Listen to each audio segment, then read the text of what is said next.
Whoops, just get my headphones again. Well, hey, no, that's all right. All chaos in the studio.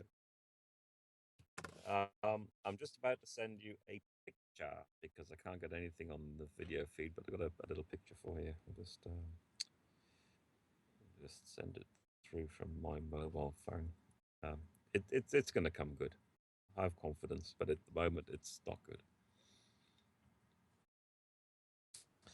Um, but the glip, I'll just send you a still image on my Skype from my phone. Let's see if this works. Image. Okay. Yep, I can do that. I can do that. I'll do that.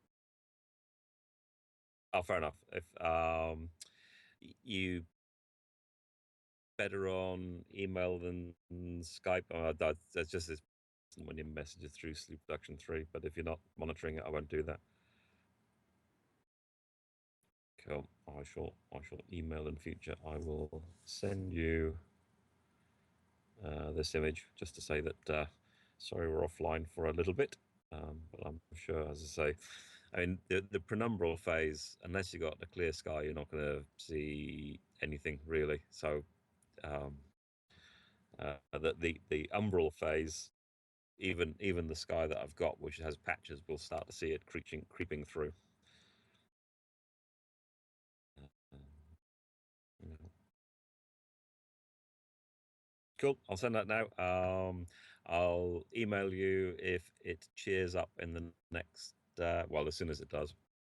But definitely by the every time we get to the umbral phase, I'll go online and have a feed.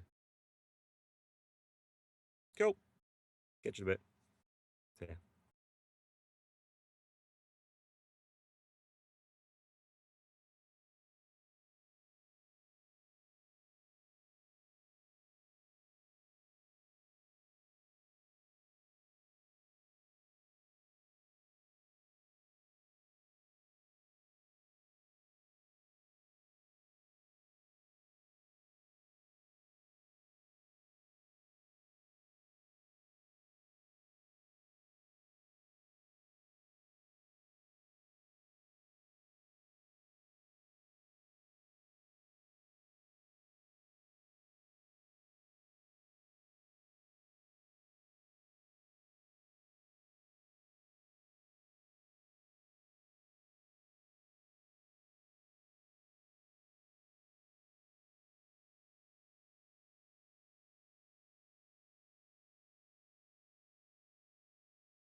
Hello and welcome to Slooh. This is your interface to outer space.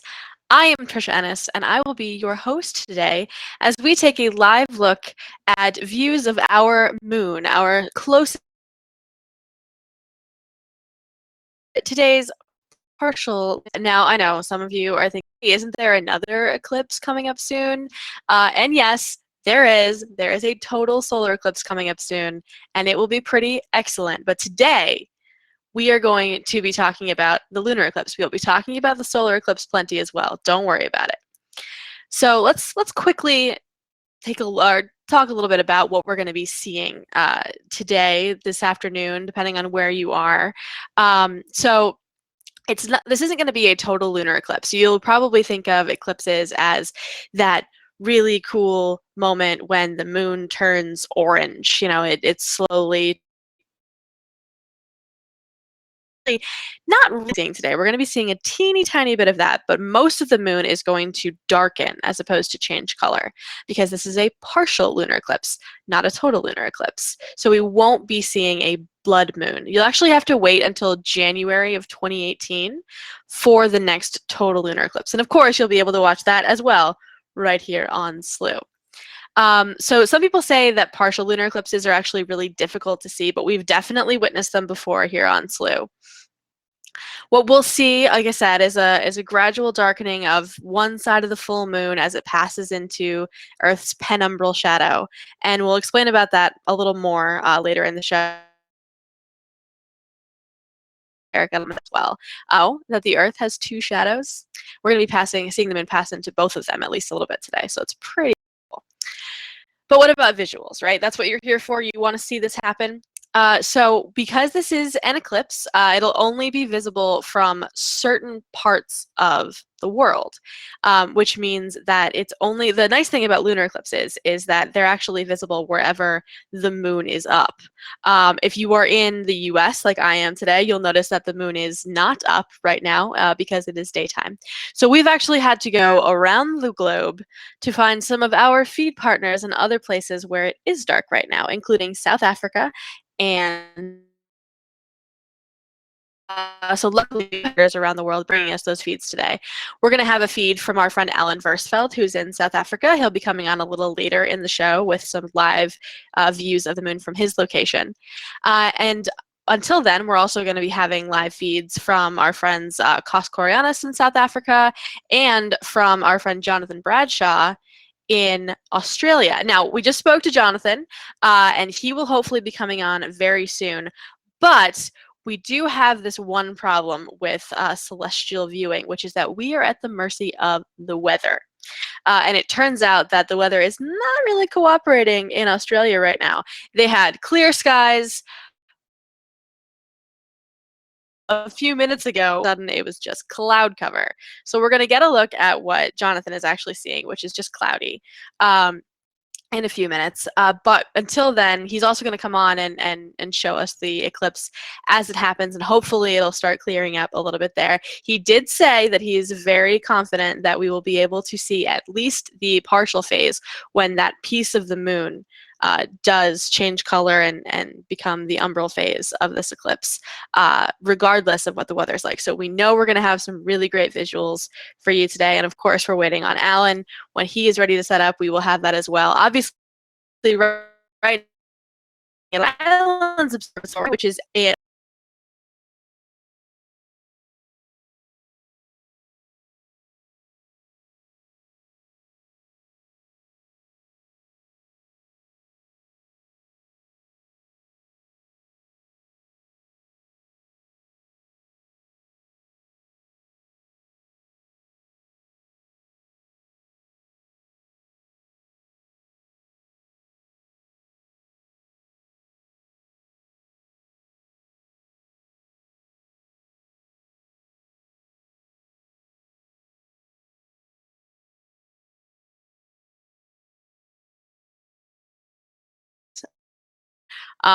but there's a difference between how we see the moon in the northern and the southern hemisphere, which we'll get into a little later in the show.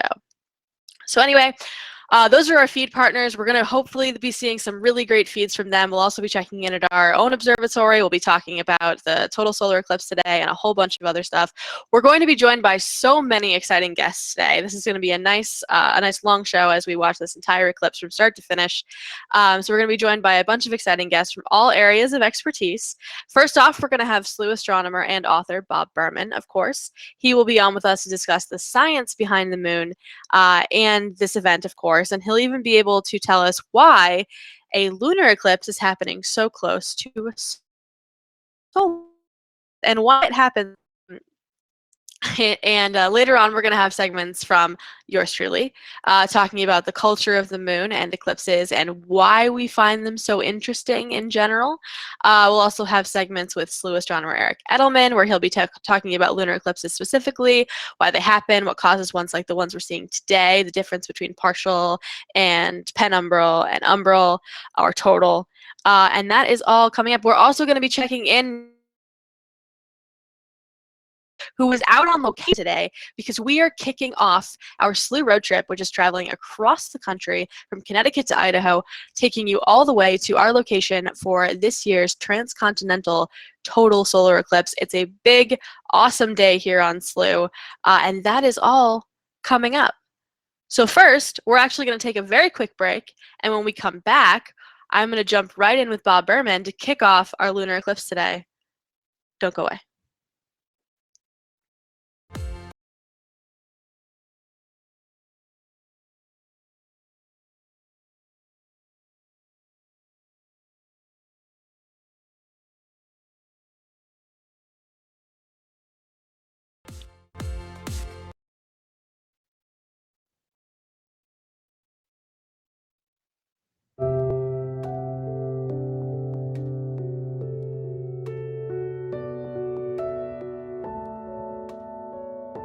You can't hear the show at all? Okay, that's a problem. Can you check his, my brain's not working, I'm sorry. Can you check his return video?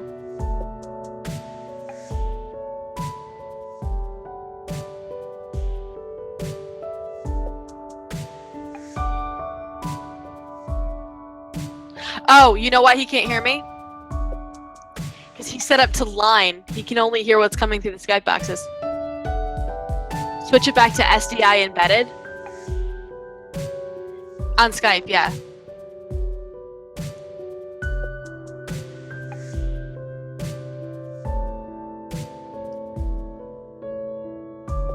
No, it's fine.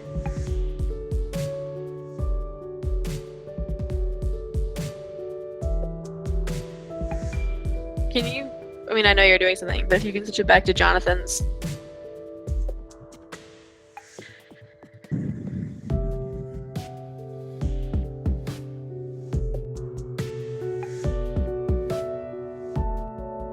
Yep.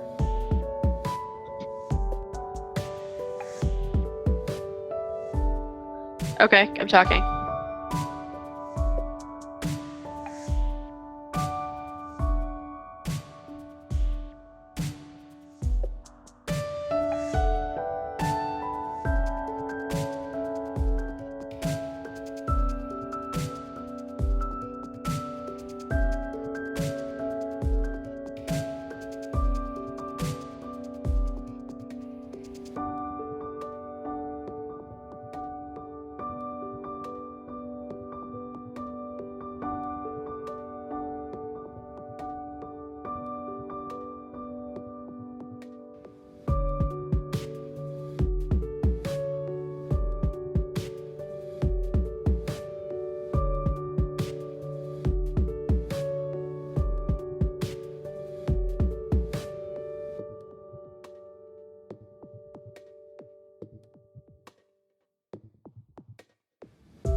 Hello and welcome back to our partial lunar eclipse show here on Slooh.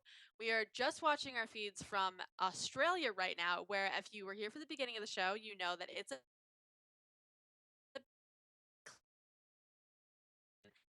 that it's kind of in Australia right now, but the moon is peeking out.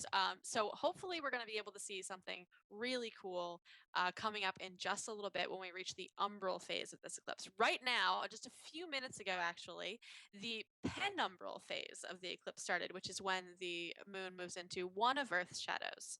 And we won't probably see a ton, but keep an eye on these images, keep an eye on these live feeds, and see if you can see that darkening of the moon happen. And feel free to reach out to us on Twitter, on Facebook, on Slooh.com, of course.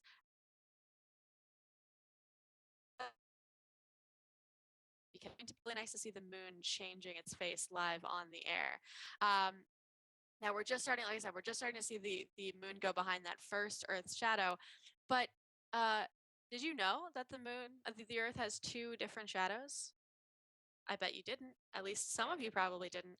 As we said earlier, we're not going to be seeing a full lunar eclipse today, but we do have Slooh astronomer and author Bob Berman here with us on the show to tell us why we won't be seeing a total lunar eclipse and what the difference is between those two Earth shadows. Hi, Bob. Welcome to the show. Hi, Trish. Good to see you. You as well. How are you doing on this fine lunar eclipse afternoon now? It's pretty good here. Look, kind of a soggy day in the mountains of upstate New York, but I see elsewhere in the world there's a lineup of celestial bodies.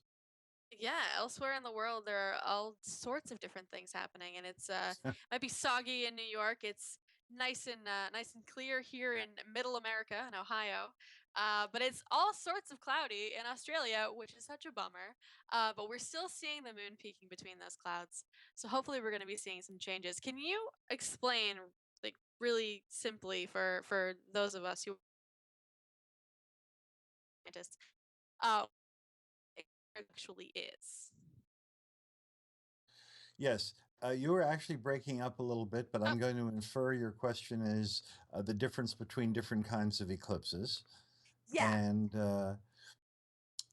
there's not just a difference in how they look, but there's a difference in what they do to us and how they feel and how profound they are. We all know that coming up in exactly half one of one lunar orbit, coming up in just 2 weeks from now on the 21st of August, is the great All American, because the US is the only country in which the totality passes through, the great total solar eclipse. That's the best of the eclipses.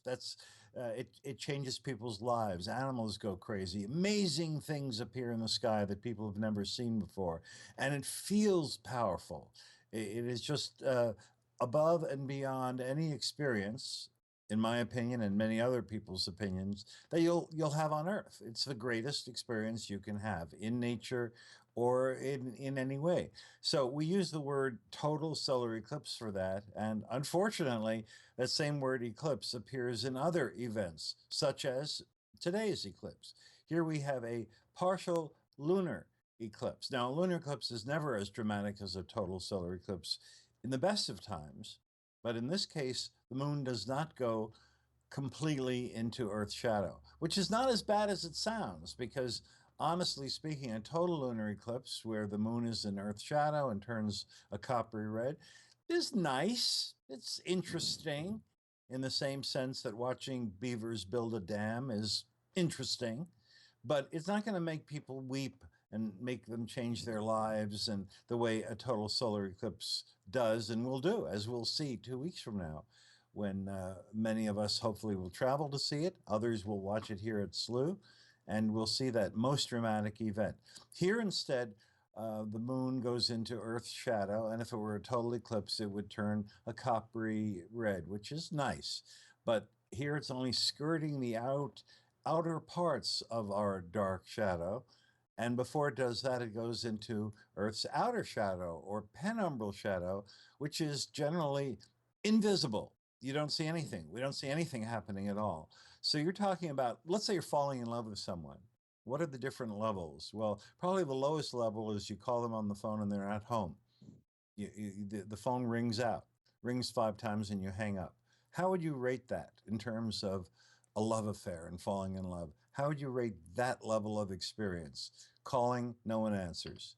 You'd have to say, well, that's not very high in the level of like bringing tears to your eyes, or better still would be if he or she answered the phone at least and you had a conversation. And better still is when the two of you are together and you look into each other's eyes and all that magic happens. So all of those are aspects perhaps of the same thing. Yeah, falling in love with somebody, but very, very different. Well, even more dramatically different is this: a total solar eclipse versus a partial. Then less than that would be a partial lunar eclipse, and less than that would be a penumbral eclipse because nothing happens. It's a full moon. But I'll tell you why it's still interesting, because that the moon is going to into any part of Earth's shadow can only happen when the Earth and the moon and the sun are aligned in 3 dimensions in space. And this happens, um, it's part of the same event that's going to produce the great August 21st solar eclipse, because the moon's orbit has a 5-degree tilt to the Earth's orbit around the sun. So for all 3 bodies to meet in 3 dimensions means that the moon has to be aligned with the crossing point in its tilted orbit called a node. And that's what will happen, bam, right on the day of the 21st. That moon is going to be crossing a node and be aligned in 3 dimensions. Well, there's another node on the opposite side of moon's orbit, and that's where it is located right now, this minute. It's passing through the opposite node and is also aligned enough in 3 dimensions to at least produce some kind of lunar eclipse. So even though, yes, it's less of a dramatic event, nonetheless, this is in a very real sense part of this grand celestial process that is unfolding. And that 2 weeks from now, when the moon is on the other side of its orbit, right now it's full. A solar eclipse only happens when it's new. So it's very much part of it. In fact, I invite everybody to watch the moon in the days to come. It'll be out later and later and later at night, but this is the same lunation, the same orbit of the moon that will give us the eclipse. It's preparing to go in front of the sun. And as part of that preparation, it invariably must go into Earth shadow 2 weeks before or after. And that's what we're seeing. So it's exciting. It's an exciting event, even if it's not a very visually exciting event. So you mentioned this a little bit. Is that the total solar eclipse is in 2 weeks, and we see a lunar eclipse every time there is a solar eclipse. We see one within 2 weeks, either before or after, like you just said. Why is that? Is it just because of this very specific dance that they do? Yes, it has to do with, again, that orbit. If the moon's orbit around Earth were precisely in line with the Earth's orbit around the sun, well, we would have an eclipse, both a lunar eclipse and then 2 weeks later a solar eclipse every time the moon reached full moon and then new moon. We'd have one a month. But because the moon is tilted in the way it goes around us, usually when we look towards the in the sky toward the sun, which we of course can't do without going blind. You cannot stare at the sun. I But can't do that. each month when the moon passes the sun at new moon, it misses it because the lineup isn't perfect. And also at full moon, instead of going into Earth's shadow, it misses the shadow, passes above it or passes below it. And sometimes quite a bit above it, below it. Can pass above it or below it by 10 full moon widths. In other words, it misses the shadow by quite a lot. So tonight, the fact that it's just clipping the edge of Earth's umbral or darker shadow still shows it's a pretty good matchup in 3 dimensions, and is, yeah, this is the precursor for the perfect matchup that will happen when it travels half the orbit to the opposite node or crossing point in the moon's orbit, and then bam, precisely aligns in 3 dimensions with the sun and the earth and your spot on Earth. In fact, the sun, the moon, and your spot on Earth forming a straight line in space if you're in the spot where the eclipse is total. And that's maybe one reason why you feel such a dramatic effect. Astronomers never believe in astrology, so it's not astrological, but it's something that's going on. I'm convinced that if you were blind, you'd know that it was happening because it's a powerful presence. A total solar eclipse is. It's life changing, Yeah, and and it affects a lot of your senses too. Like you said, if you were blind, you'd probably know it was happening because things get so quiet. yes, absolutely. And Trish, will you be at totality? I will not. I will be stuck here in during. We will be getting, I think it's an 85% partial eclipse, so it's not too bad. But of course, it's nothing like totality. So you want to be on that line of totality for the eclipse in a couple weeks. Yes, yes. Unfortunately, 85% partial is sort of like 85% falling in love, or 85 going to a warm tropical beach and then 85% heading towards that nice water and then stopping before you reach the water's edge. I don't know what's a good analogy. These are actually terrible analogies that I'm coming up with, but nonetheless, yeah, Well, I was lucky enough to see, so I have some experience with the total good, solar good, good. eclipse. So Excellent. I'll be sad to be missing out on it. I know our members definitely want to be seeing it. So get yourselves out to Stanley, Idaho. All members are allowed to come to our road trip event in Stanley, Idaho.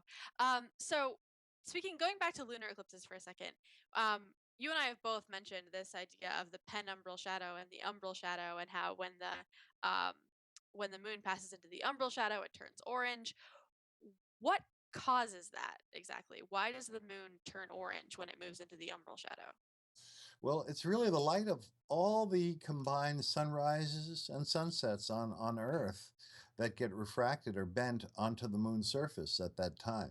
So the sunlight passing through Earth's shadow has a reddening effect. Put it another way, if you were on the moon during a total lunar eclipse, you'd look back toward the sun and you'd see the Earth eclipsing the sun, and surrounding the Earth would be this nice deep orangey red ring of light, which again is all of Earth's sunrises and sunsets combined into a ring. And that's the only light that hits the moon's surface at that time. So it turns the moon's surface orangey. And so back here on Earth, we see that. Wow, that's actually kind of beautiful when you think about it. Yeah. So Yep. if you were on the moon, like you said, watching a total lunar eclipse from the other side, would you see a total solar eclipse? Yes, exactly. They are complementary. In fact, all the phases of the moon and the Earth are complementary. When we look up in the sky and we see a thin crescent moon, that's just when anybody on the moon would see a big fat gibbous Earth, almost a full. And on the moon, when you see a full Earth, that's when from Earth we see a new moon, or the moon is black. So it's complementary. And so yes, the eclipses are complementary too. At the time when one type of eclipse happens for one, the opposite type of eclipse happens for the other. That is actually really kind of cool. Now I want to go see from there because I think that'd be pretty awesome. Yes, I'm going to have to infer what you meant because you are freezing and breaking up. Oh, So this is like a challenge. Anybody who's been into journalism or radio or TV can sympathize with me. And I see you on the screen and your enthusiasm, and you say that will be, and then you freeze for a moment, and then explain what it is, and then say pretty awesome. So I have to try to figure out what exactly was awesome. You've seen a lot of I can awesome things, always but repeat it, Bob. I was just talking about how I think I want to travel to the moon and see a total. I see. I see. Okay, you're braver than I am wanting to travel to the moon. I think that would be You don't want to risky. go to the moon? No, and I'm not afraid. I'm a pilot and an airplane I owner, and I'm not know. afraid of leaving the ground. But astronauts, they're really brave. They're brave people too, Yes, they because are. yeah, I mean, there's been quite a few casualties too, so we know it's risky. They're brave people, braver than I am. It definitely is risky, and they're definitely brave. Now I said earlier in the show that we have to wait until January of next year to see the next total lunar eclipse. So it's been a whole year without. Is that I have? I You froze broke again. up, I and broke up was again. there Is it was is it rare to have an entire year like this year, 2017? We didn't have a single total lunar eclipse. We had a lot of partial and penumbral oh yeah, eclipses. yeah, Is yeah. that rare? It's not that rare actually. Oh, Lunar eclipses are much more common than total solar eclipses for any given place on Earth, because when they happen, half of Earth gets to see them. Whereas but they're actually a little rarer than solar eclipses. But a solar eclipse, the moon shadow only falls on a very narrow ribbon or path on the Earth's surface, so fewer people see them. The exact statistics are any given place on Earth waits 360 years on average between seeing a total solar eclipse. But any place on Earth sees a lunar eclipse, a total lunar eclipse, every couple of years on average. So that's why we've all seen them in our lives, lunar sure. eclipses. Yes, it's those solar eclipses that are elusive, not so much the lunar eclipses. You can see, of course, if you're looking at our live show right now, you can see some lunar eclipses that we've actually captured using Slooh and some really from the reddening from the umbral phase. It's just really awesome to watch, especially sped up like this, to really see those changes. Now, speaking of the total solar eclipse, Bob, I know that you have seen a lot I know you've seen a lot of total solar eclipses, or at least a few. You've seen more than me. And then I know you're going to be traveling to the eclipse this year. So what are you going to be doing in 2 weeks?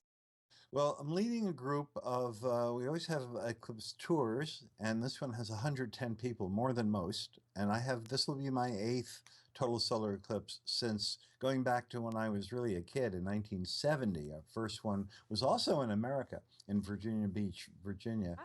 And since then, we've taken people to India and Libya and the Libyan desert and, well, really all around the world. This one's kind of easy being in the United States. So we'll be in Casper, Wyoming, not too far to your east. You'll be in Stanley, Idaho, which is an excellent place Yep. to observe it. I don't mean you, but I mean Slooh. And I will help you there. yep. So, wishing, of course, Slooh clear weather, and us in Casper, Wyoming, clear weather, and I'll be on that show a little bit from Stanley, and I'm still urging everybody who can go. Even now, it's not too late. You won't get a hotel now, but you don't have to sleep in the path of totality. You can, for example, St. Louis is just outside the path of totality. You could fly in there, stay in there overnight, rent a car, and then drive toward Carbondale, Illinois, or in any of the towns toward Carbondale where the eclipse is total, and just drive there that morning. Hopefully, you won't hit too much of a traffic jam, and just watch it from any library lawn or athletic field or high school stadium or anywhere really, and see it. So it's not too late, and I hope to convince people. Yeah, Slooh's coverage will be great, but if you can go and see it yourself in person, do so. Yeah, definitely. If you can see it yourself in person, do it. Have you been seeing where there are certain communities that are like preparing for disaster, uh, sort of level of preparedness for the number of I, people that are I've going to been be hearing flocking to that. these towns? I've been hearing that. My friends in Arizona say they've heard on television that traffic from Denver, you'd have to go north or northwest or northeast to get to the totality shadow. And they're warning that 1 hour of normal driving might take 10 in the traffic Wow. jams that might be there. So it could be pretty intense. I'm concerned about our own tour group because we're doing just that. We'll be driving into the path of totality the day before, and hopefully things will work out. So we'll just have to see. So there are still the question of traffic, the question of weather. You've got to have clear weather. People say, "Well, what do you see if it's overcast?"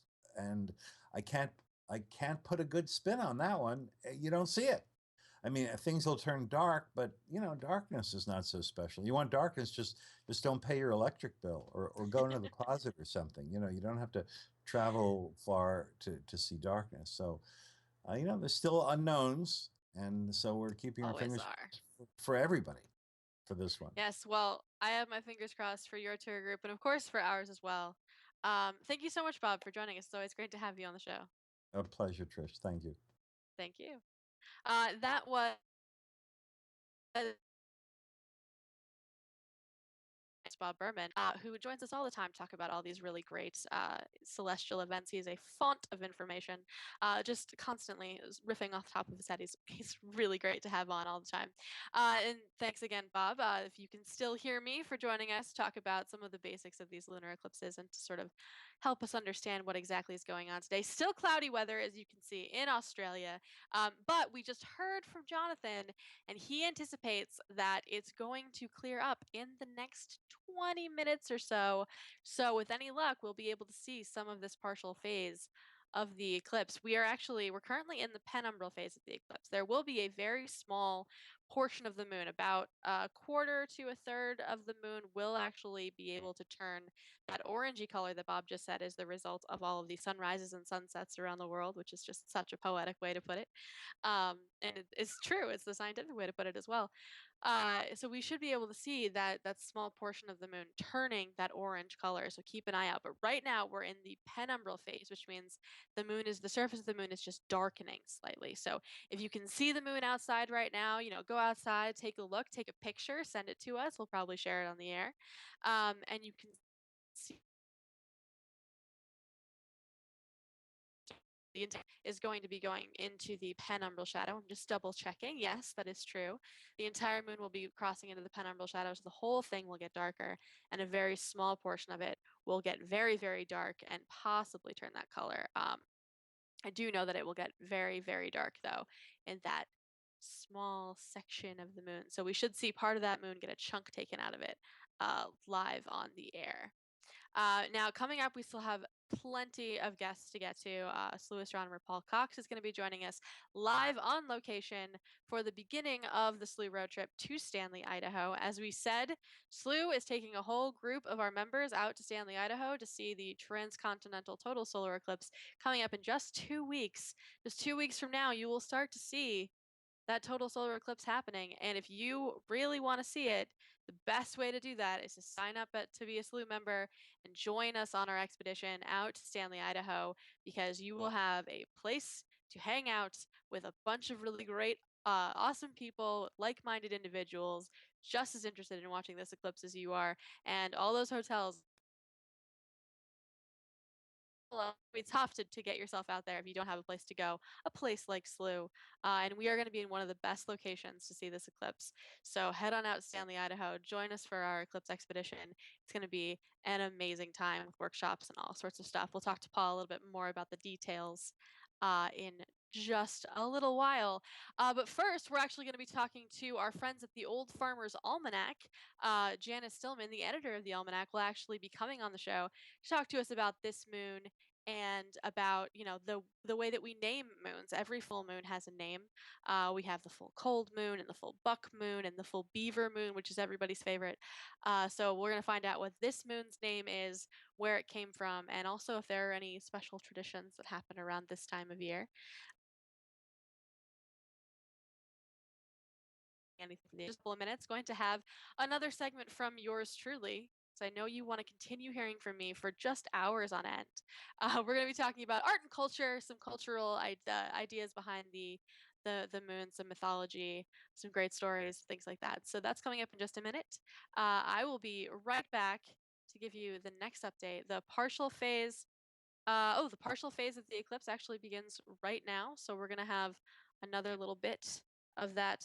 We should be seeing some changes in the umbra pretty soon. We should be seeing that moon pass in and start to darken any minute now. So we look forward to that. Keep your eyes out. We'll hopefully get some from Jonathan this minute. So don't go anywhere.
My name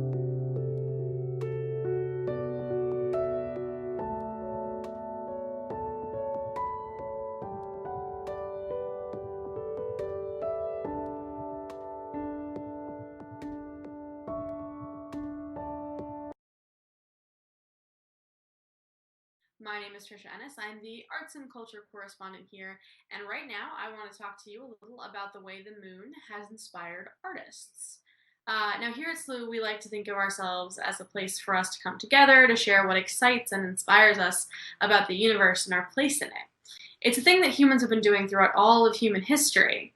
Now, being so close to the Earth and so much more changeable than the sun, at least as far as we can see, with its many phases, changing size, the effect on tides, and if you believe the rumors on people and animals, it's no surprise that the moon would have a place in the hearts of poets. Now, there are plenty of songs and poems about the moons, now some of which you can actually find online and in poetry books, things like that. And there are a couple that I want to share with you today. First up, we are all probably familiar in some way with Emily Dickinson and her interesting relationship with capital letters. In the mid-19th century, she wrote a poem called "The Moon is Distant from the Sea." It's a short piece that speaks of the moon and its command over the ocean, as if from two lovers.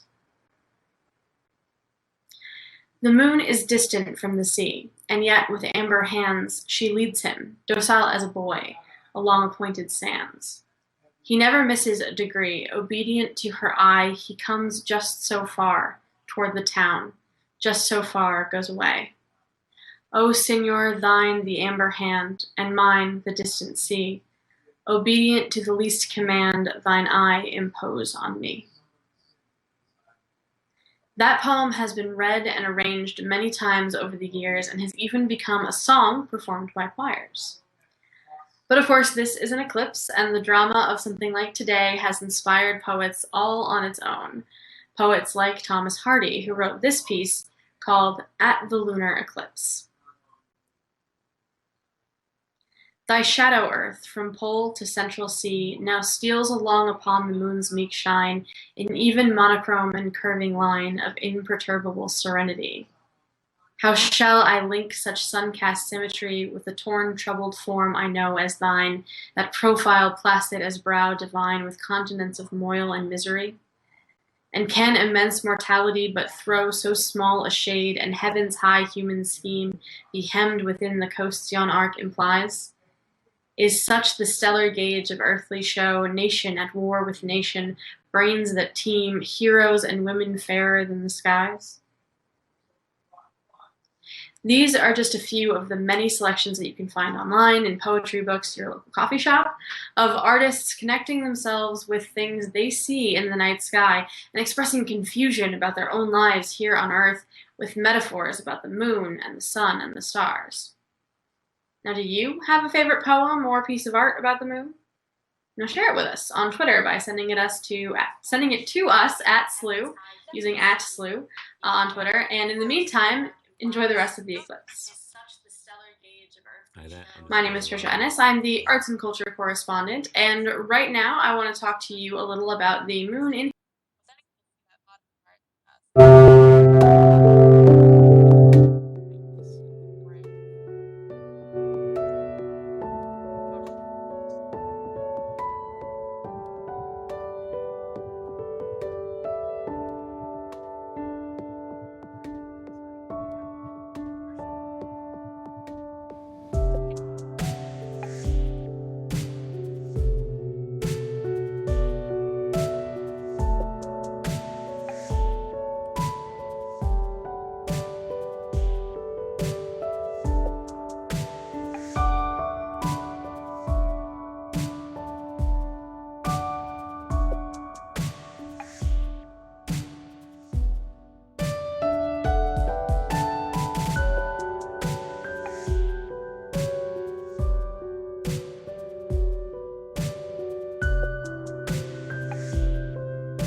We've been all over the world chasing solar eclipses to share with you.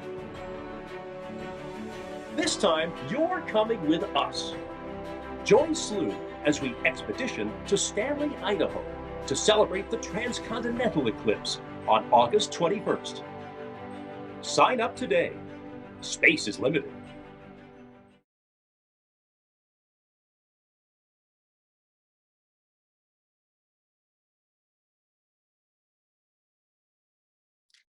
Hello and welcome back to our partial lunar eclipse show here on Slooh. We are watching our feeds from our partners in both Australia and South Africa. Really big changes happened while we were, at least I was away for a minute or so. This is now our live feed from Jonathan Bradshaw in Australia. You can see now that the moon is nice and clear. Those clouds have gone away. It's amazing how quickly the weather changes. Before it was all cloudy and fuzzy and you couldn't see anything, and now is a full disk of the moon and it's gorgeous. So this moon is slightly dimmer than it was when we started. You might not be able to notice because we didn't really have a clear view of the moon, but there's sort of a dim haze over the moon right now, and that little portion, I'm not positive.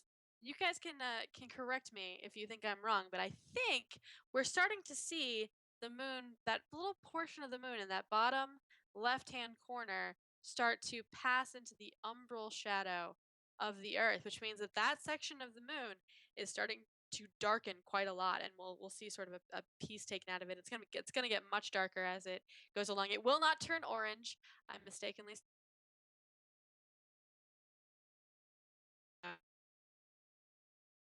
are corrected my assumption there. It's actually just going to get a lot darker, and it should still look pretty cool as we see that small bit of the moon pass into the umbral shadow. So keep an eye on it. Let us know if you see changes. You can always tweet to us at Slooh on Twitter. You can send us messages on Facebook. You can come over to slooh.com, join in, take some photos, hang out in our community content area where people are talking all about eclipses and some of the mythology of the eclipses. You heard some of the poetry of the moon a little earlier from myself, of course. So there's lots of things to celebrate about the moon.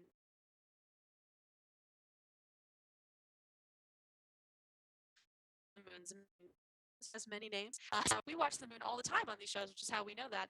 And this show is just a particularly interesting moon show because of the eclipse. Now, usually we're lucky to be joined by some of our amazing partners, including our partners at the Old Farmer's Almanac. And this week is no different. Today we are going to be joined by the editor of the Old Farmer's Almanac, Janice Stillman, who's going to be telling us about this particular full moon, because a lunar eclipse is also a full moon. Janice, welcome to the show. Thank you so much for joining us. Hi, Tricia. It's great to be with you again. Great. So how are you enjoying this lunar eclipse from the bright and sunny New England area? It's spectacular, and we're all covered with clouds right now, so I can see it through your cameras, and it's really quite a treat. Yeah, it's always great to be able to see. I should say last night was perfectly clear, and of course you could just see that it wasn't quite entirely full, but it was a beautiful sky here in New Hampshire last night. Yeah, it's been a really great time out here too, and of course we're looking at the moon, as you can see.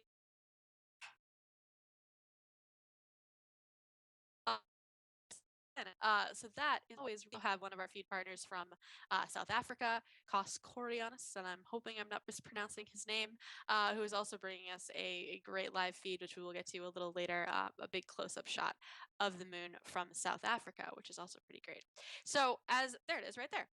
So we should be seeing the little darkening of the moon from South Africa as well. Now, I mentioned just a couple minutes ago that all the full moons have special names, and I mentioned before the break that some of them include, some of my favorites are like the full buck moon, the wolf moon, the beaver moon, things like that, the cold moon. So what is August's full moon?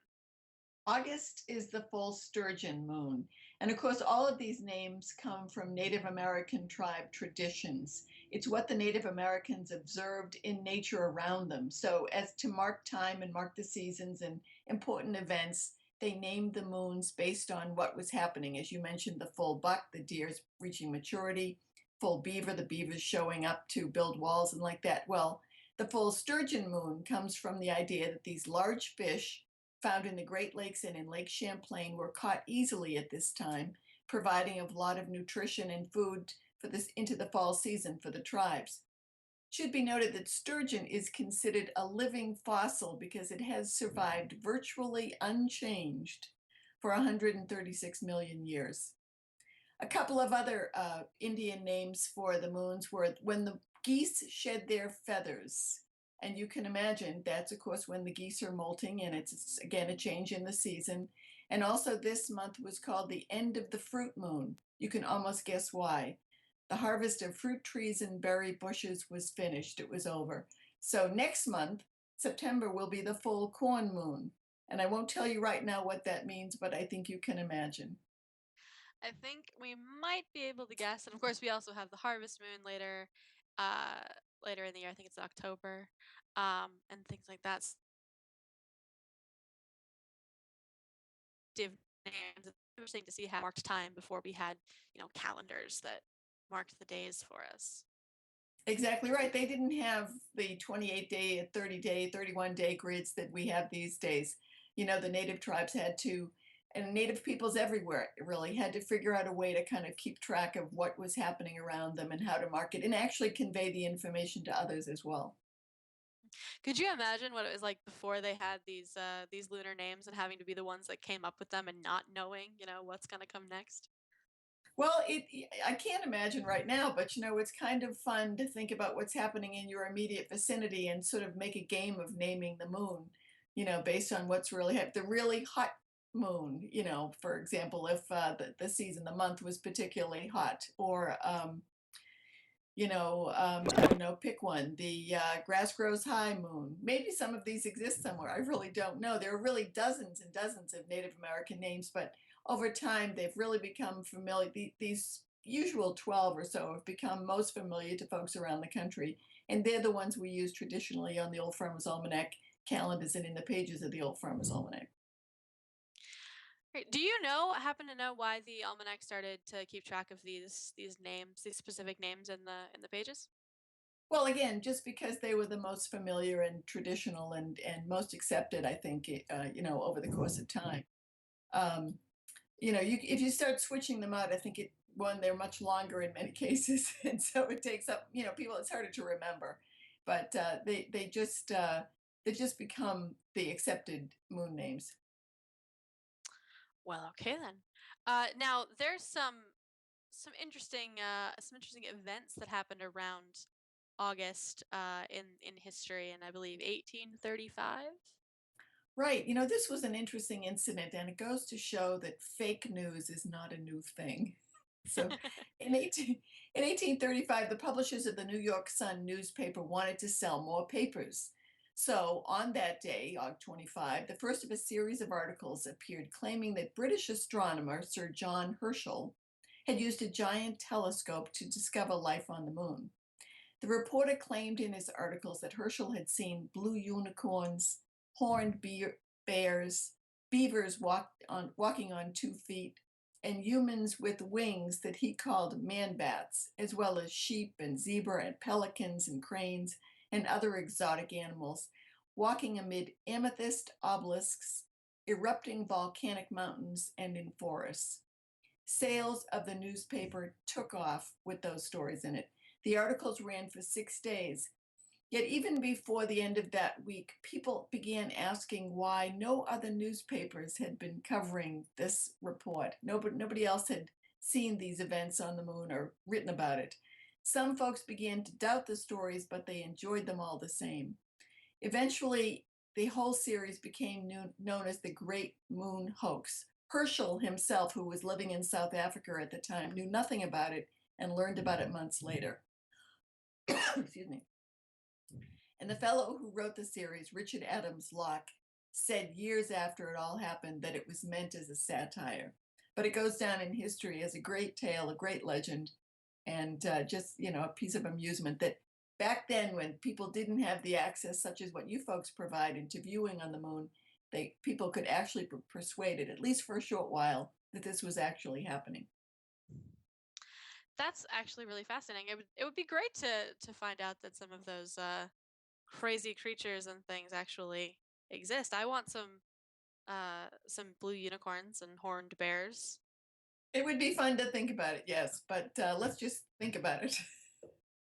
You don't want to see any blue unicorns or horned bears or man bats? Not around the corner.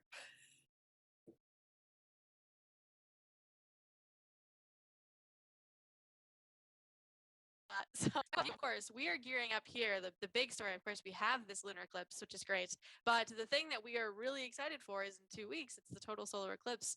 Are you going to be watching the total solar eclipse? I won't be in the path, and I won't be close to the actual true path. I'll be up here in New England. So I think we have about a 64, 65% partial eclipse from here. It will be terrific to see it anyway, but you know what I've heard is places along the path have sold out. Folks are coming from all corners of the country and probably the world, and it should be a fabulous event. We covered it in the 2017 Old Farmer's Almanac. We'll be covering it in the days leading up to it, actually now. And on the eclipse day, we'll have lots of tips and information for folks at almanac.com. So come on by. We'll give you guidance on how to look, when to look, where to look, you know, as well as all kinds of other fun information about what to look for around you, especially when the eclipse is in full bloom, if you will. Great. So we'll definitely have to go to almanac.com to find out some more information about you watching the eclipse from our locations. And you know, it's too bad that you won't be able to see the totality, but you should still be able to see that partial eclipse. So I hope you've got your eclipse glasses so you can watch I it. do have them, and I'm going to save them for the 2024 event, which will be a little closer to here, and I think I'll be able to get to more easily. That sounds great. Well, thank you so much, Janice, for joining the show. And of course, thanks to all our viewers from the Old Farmer's Almanac. Thank you so much. Have a great day. You as well. So we are having a great time here watching this lunar eclipse happen. You should start to see that darkening very soon on the partial phase of this lunar eclipse. Should be coming up in just a little bit. We of course have our live feeds, our very clear live feeds from Australia and South Africa, from both our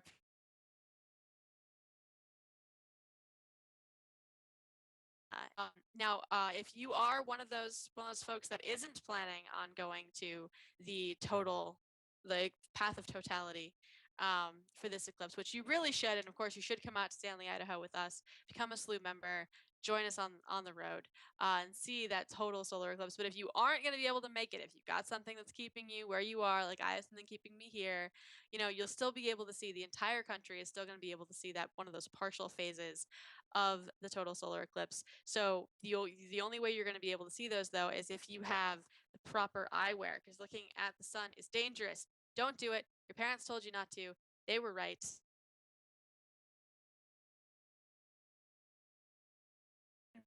I from Slooh, just at our Slooh store, and you can get your total solar eclipse glasses. I don't have mine with me right now. I should have thought of that. They're in the other room, but they're very stylish. They're plastic. They're really great. They're just like any other sunglasses, except you can't see anything unless you're looking directly at the sun. But you should be able to see those partial phases of the total solar eclipse really, really well.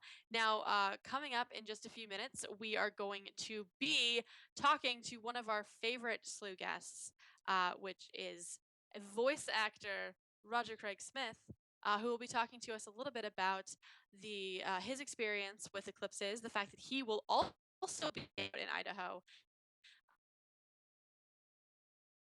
location for the eclipse, at least for some of it, and also he's going to be talking to us a little bit about his very interesting hobby of astrophotography, which I know he shares with a lot of our Slooh members. So we're going to be talking to him in just a few minutes. Don't go anywhere. We'll be right back.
We've been all over the world chasing solar eclipses to share with you.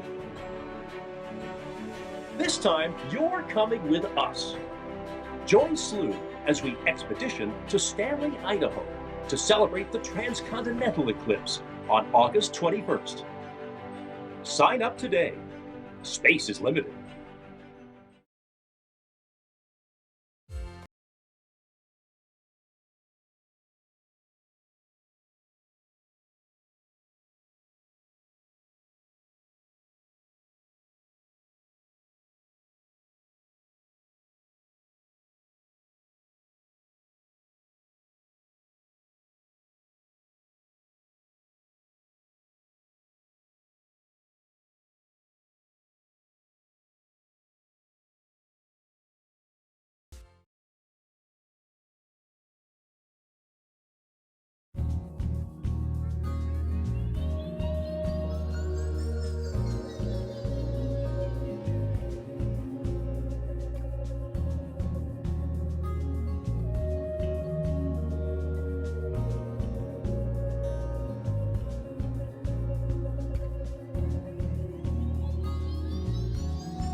We've been all over the world chasing solar eclipses to share with you. This time, you're coming with us. Join Slooh as we expedition to Stanley, Idaho to celebrate the transcontinental eclipse on August 21st. Sign up today. Space is limited.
And welcome back to our partial lunar eclipse show here on Slooh. We've been watching the moon slip behind the Earth's shadow today, and even though it's just a little piece, an eclipse is always something that comes with interesting emotions and visuals, whether it's lunar or, like coming up in just a couple of weeks, a solar eclipse. Now, Slooh is actually going to be traveling to Stanley, Idaho, most of the way across the country from our headquarters, for this year's eclipse, for the transcontinental total solar eclipse as it sweeps across the nation. And actually, Slooh astronomer Paul Cox and our founder, CEO Mike Palucci, have already started their road trip traveling across the country in our Slooh Mobile Observatory. They left just this morning. So we're going to be joined by a bunch of Slooh members, and one of our biggest fans and friends of Slooh is actually going to be joining us today. Voice actor and astrophotographer Roger Craig Smith. Roger, thank you so much for joining us. Hello. Hobbyist astrophotographer at best. That's an insult. That's an insult to astrophotographers. I don't know. I think anybody who points the camera, takes the pictures, you can call yourself an astrophotographer. Cool. I'll take it. I'll take it. It's a good hobby. Take the compliment. Thank you. So have you, in your hobbyist astrophotography, have you taken any pictures of the moon? Of course, yeah. Probably one of the first sort of objects that I would attempt to photograph. And surprisingly, not as easy as you might think, because you suddenly realize just how bright that object is. Thinking, night sky photography, you're gonna have to crank everything up so you can get everything extra bright. And it's like, not with the moon necessarily. And also, it moves a lot faster than you realize. But yes, that was definitely one of the very first things. I started off with sunsets.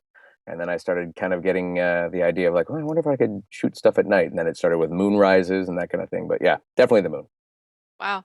So when you do moon photos, are you doing like landscape photography, or do you attach to a telescope, or what kind of photography do you do? I do both. I've hooked up the telescope to do specific telescope shots of the moon to try to get as much of the detail. It's kind of difficult because I'm in Southern California, so the weather is usually quite warm.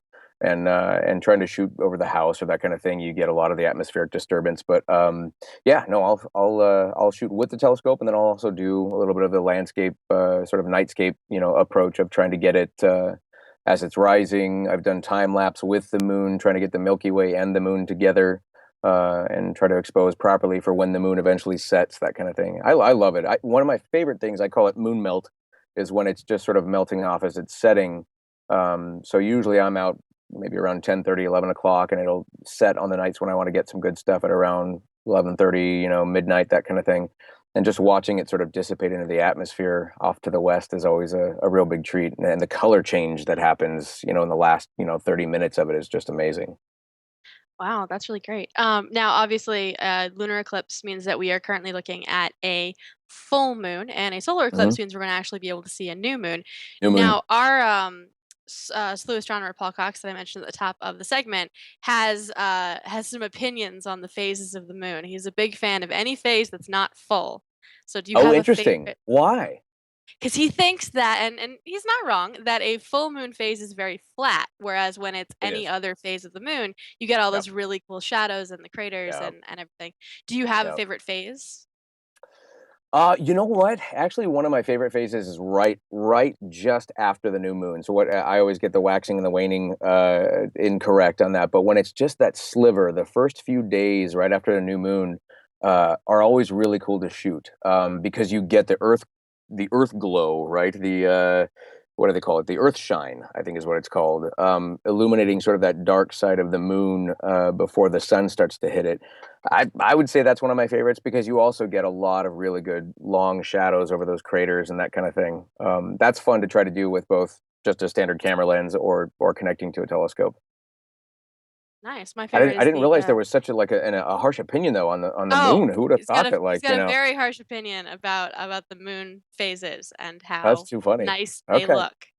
But yeah, it's a love-hate relationship with the moon because especially from a photography standpoint, like I like doing a combination of astrophotography and nightscape stuff, and when the moon's up, it makes it impossible to do a lot of the astrophotography.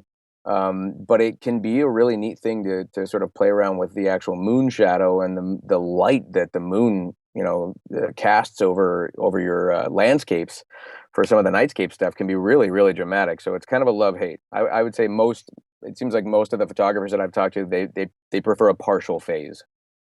So he might be onto something here. So Hashtag have you no ever? full moon. Oh, go ahead. Go ahead. Hashtag no full moon. There you Hashtag go. no full. Yes, we'll start that movement There you go. on Twitter. See if we can stop the full moon from ever happening. So have you actually ever seen a total lunar eclipse? Now we're only seeing a partial eclipse tonight, but a total lunar eclipse has that, that color change. Yeah, I want to say, did we have that last year or the year before? I was actually flying back from Idaho was that a full, when it was the blood moon, right? Yeah, we had a full total lunar eclipse in 2 years ago in 2 years September. ago. Yep. Then I was actually on a Southwest flight, and it was Wow. really neat because I knew that this was going on. So my eyes were just, I mean, I'm sure the people next to me just thought I was a crazy person because my head was just pressed against the glass the whole time trying to locate the moon in the night sky, and then finally got it and saw this just rich red image. And then very shortly, the one of the pilots came on and informed everyone of what was going on off to the left side of the plane. And pretty soon, everybody was just shoved against one side of the plane trying to catch a glimpse of it. But yeah, so I guess I'm so new to so much of this stuff that when somebody asks me something specific, have you seen this? I'm going to go, I think I have, but I don't know. So yes, I saw the blood moon, as it was referred to, I guess, 2 years ago. It was incredible. Yeah, they're very cool to look at. And you get Kidding. the total lunar eclipse is the one everybody thinks of when they think of a lunar eclipse because it turns that blood red color. But you get the partial eclipses and it does change color. It's just sort of a very dim or a yellowish, or it's not as spectacular, but it's still pretty cool. I can remember that because I think either just before that or just after that, there was another one that was a partial. And I remember going out front and looking at that just here in Chatsworth, California, just going, oh, okay, there it is. And it was definitely a color change to the way the moon looked. But I think that was just a partial. Yeah, it's very subtle. But it's still pretty cool to look at like a time lapse of it. Absolutely. So do you notice that you feel any sort of effect that eclipses have on you, whether lunar or solar? Other than like morphing into a werewolf? Other than the werewolf Yeah. part. Yeah. You know what? No, I've never, not with, now this is going to be my first total solar eclipse coming up, so I don't know what effect that's going to have on me, but as far as the lunar ones, no. I've never been like, oh, it's a full moon out, so my knee's bothering me. There's nothing like that seems to occur in my life, unfortunately. I'm So jealous you're of the not people a who have that werewolf. experience. Okay, well, it's good to know because we do have to test to make sure none of our guests are werewolves. That makes sense. Makes good sense It, to me. it it makes the full moon shows very difficult when they're turning into wolves in the middle. It's I just would imagine so, yeah. It's just a lot it's a of lot of slobbering howling and and howling and, yeah, no scratching. articulation. Yeah, it gets tough. Yeah, I mean, we've noticed that eclipses can have effects on different people in different ways. Certainly, solar eclipses a lot more Yeah, than lunar eclipses because they're just so brilliant and spectacular. And kidding. it should be really cool to see the one in a couple of weeks. Not that Speaking of which, you are actually going to be heading out to Stanley as well in a I slightly am. different area. So, are you going to be stopping by the Slooh campsite?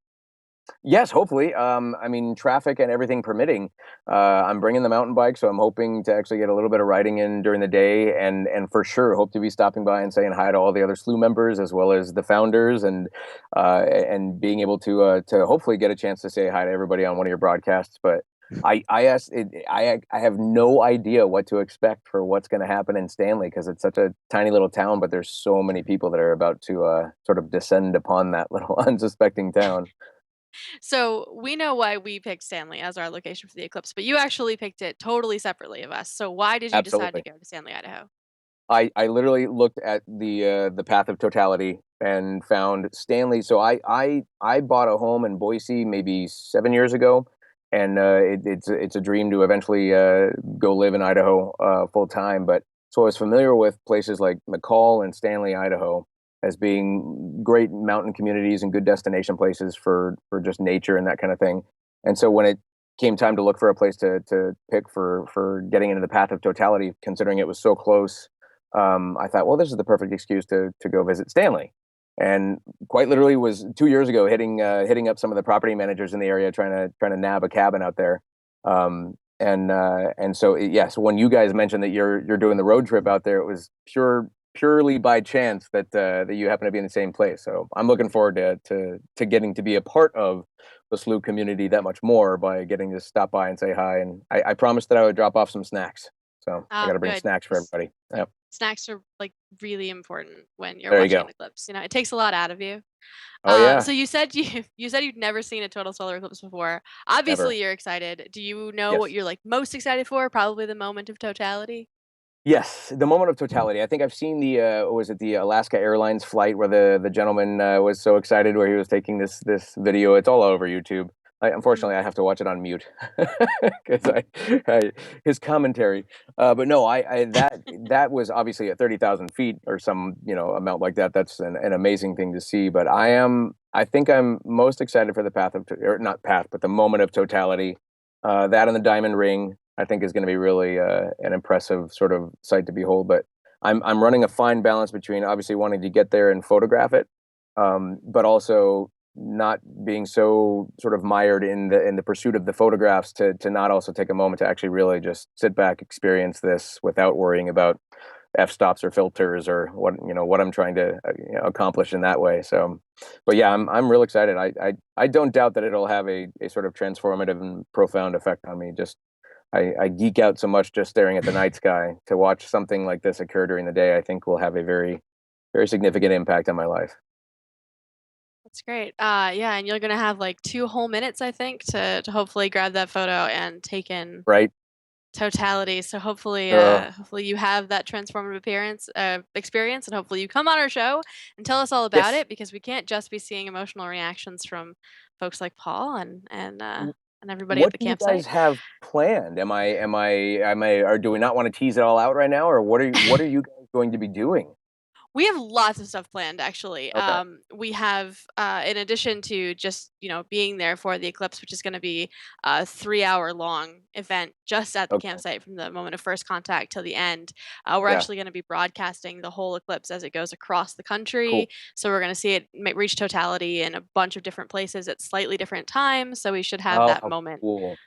a bunch of times throughout the day. And also, if you're going to Stanley, if you're going to be at our campsite, which all of our Slooh members are allowed to do for free, there's going to be a lot of really cool activities. So there's going to be like talks with some of our Slooh astronomers, and I know we're having some like breakfast events and doing some workshops about astrophotography and setting up a telescope and things like that. So you get the whole astronomical experience being there for 3 whole days instead of just there for Cool. the eclipse. It should be Excellent. really fun. So I hope you can participate in a whole bunch of that stuff. I do want to come by. It's literally just like I think we're all going to be sort of learning on the fly as to what's going to happen in the town as far as traffic and getting around and that kind of thing.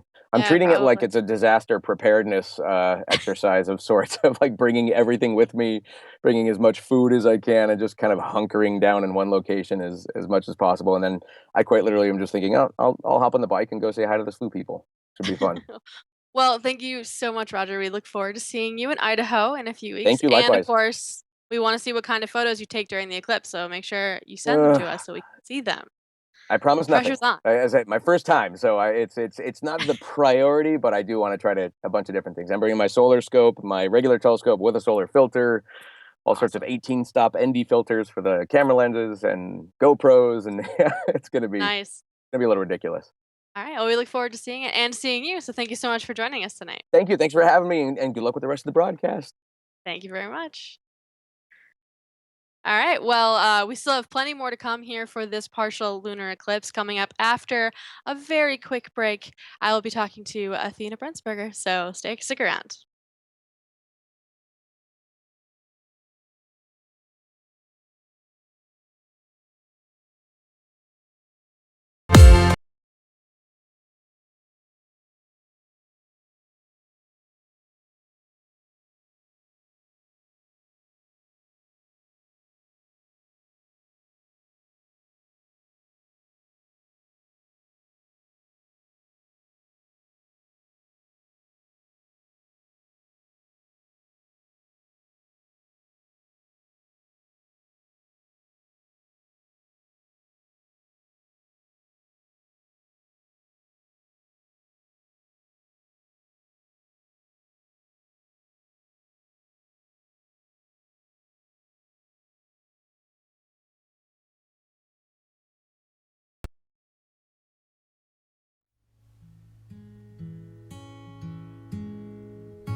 We've been all over the world chasing solar eclipses to share with you.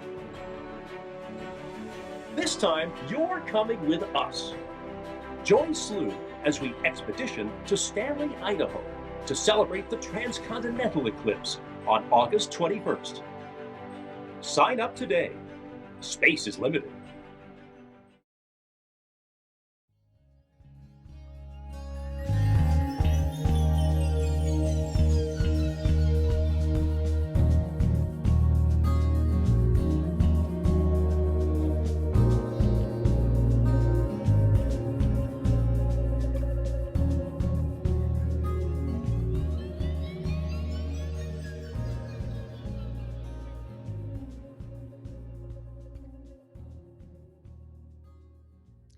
Hello and welcome back to our partial solar eclipse broadcast here on Slooh.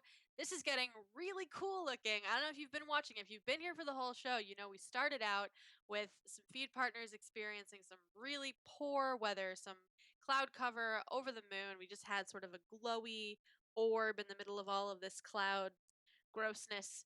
We weren't really able to see the start of the penumbral phase of the eclipse, but we are well into.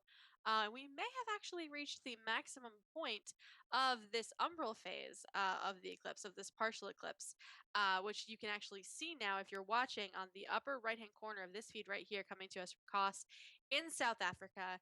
You can see that there's like a piece missing from this moon. This is a full moon, but you can't see that top right corner. I'm shaking my camera. I am so excited about this.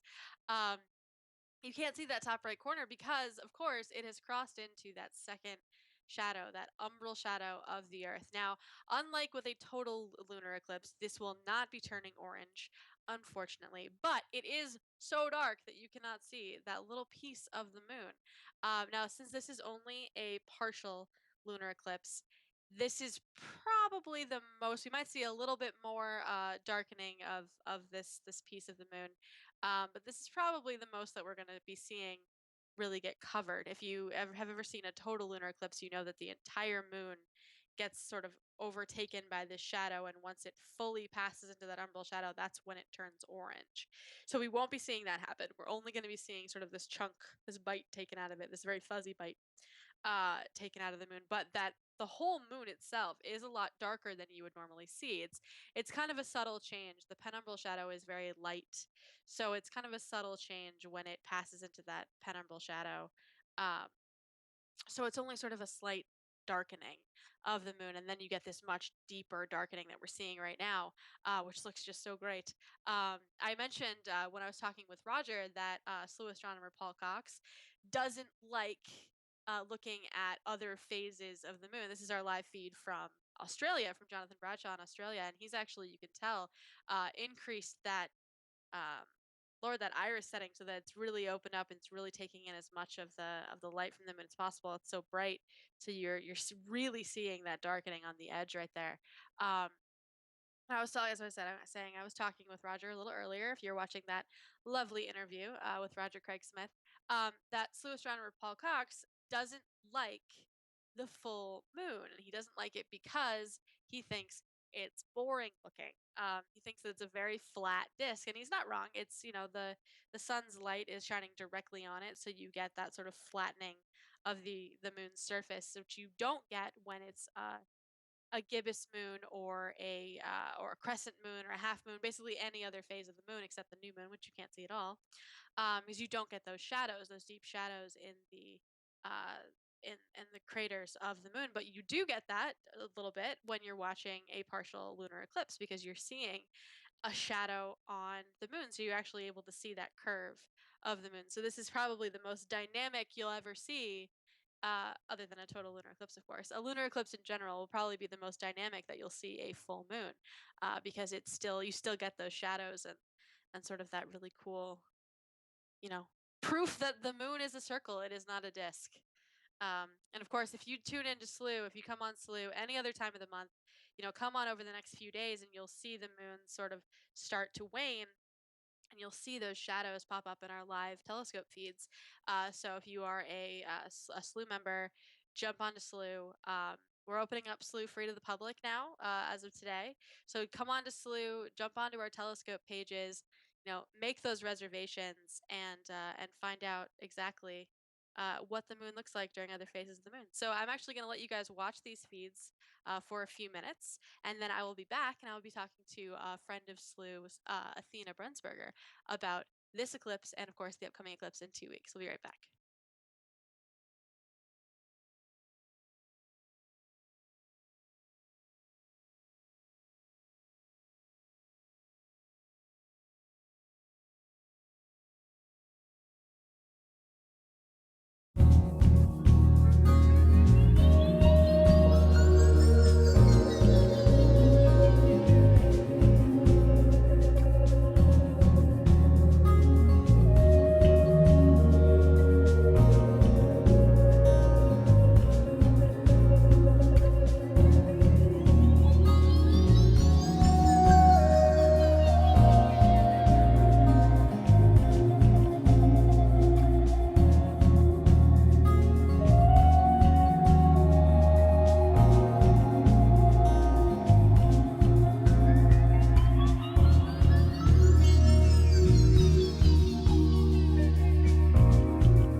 We've been all over the world chasing solar eclipses to share with you. This time, you're coming with us. Join Slooh as we expedition to Stanley, Idaho, to celebrate the transcontinental eclipse on August 21st. Sign up today. Space is limited.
Hey there, folks. Thanks for tuning in.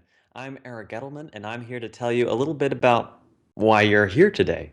I'm guessing most of you watching probably know that there is a lunar eclipse happening, and trust me, that will be a great time.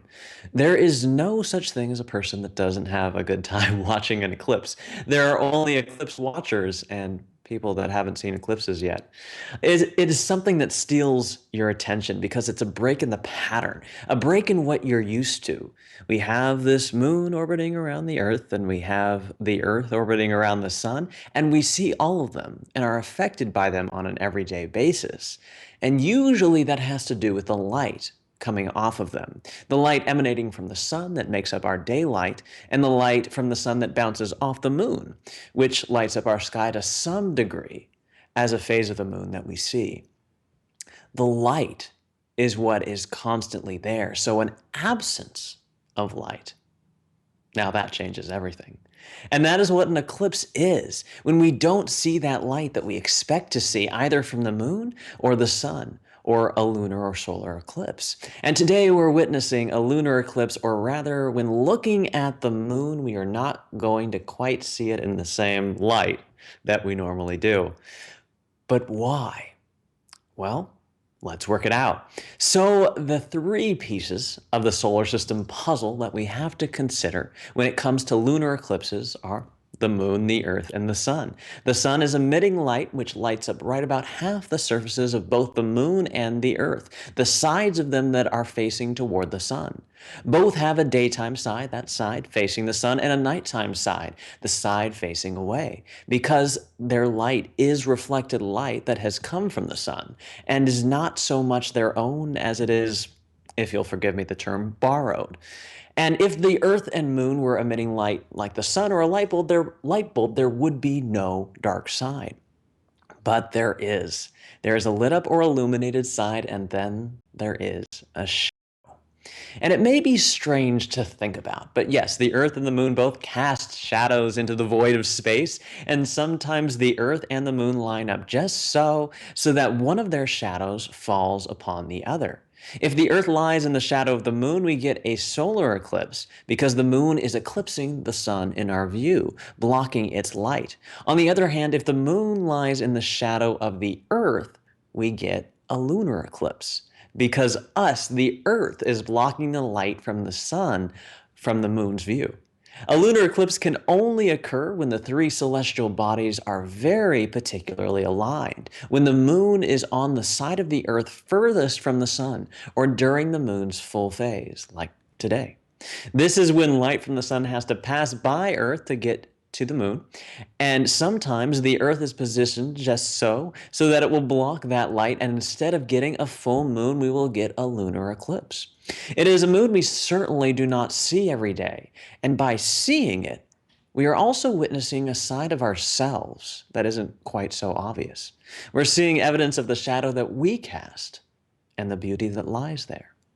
So enjoy the duality of this evening, my friends. This is going to be quite the intriguing interplay of light and shadow.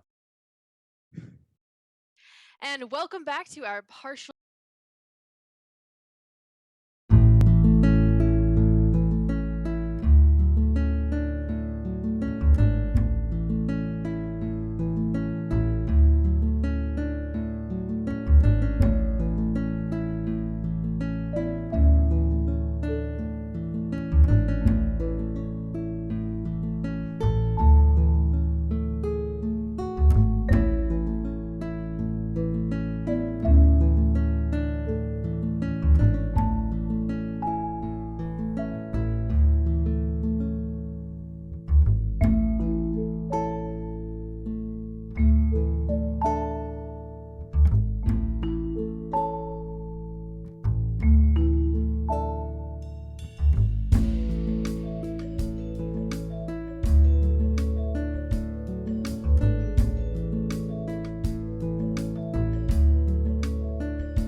We've been all over the world chasing solar eclipses to share with you. This time, you're coming with us. Join Slooh as we expedition to Stanley, Idaho to celebrate the transcontinental eclipse on August 21st. Sign up today. Space is limited.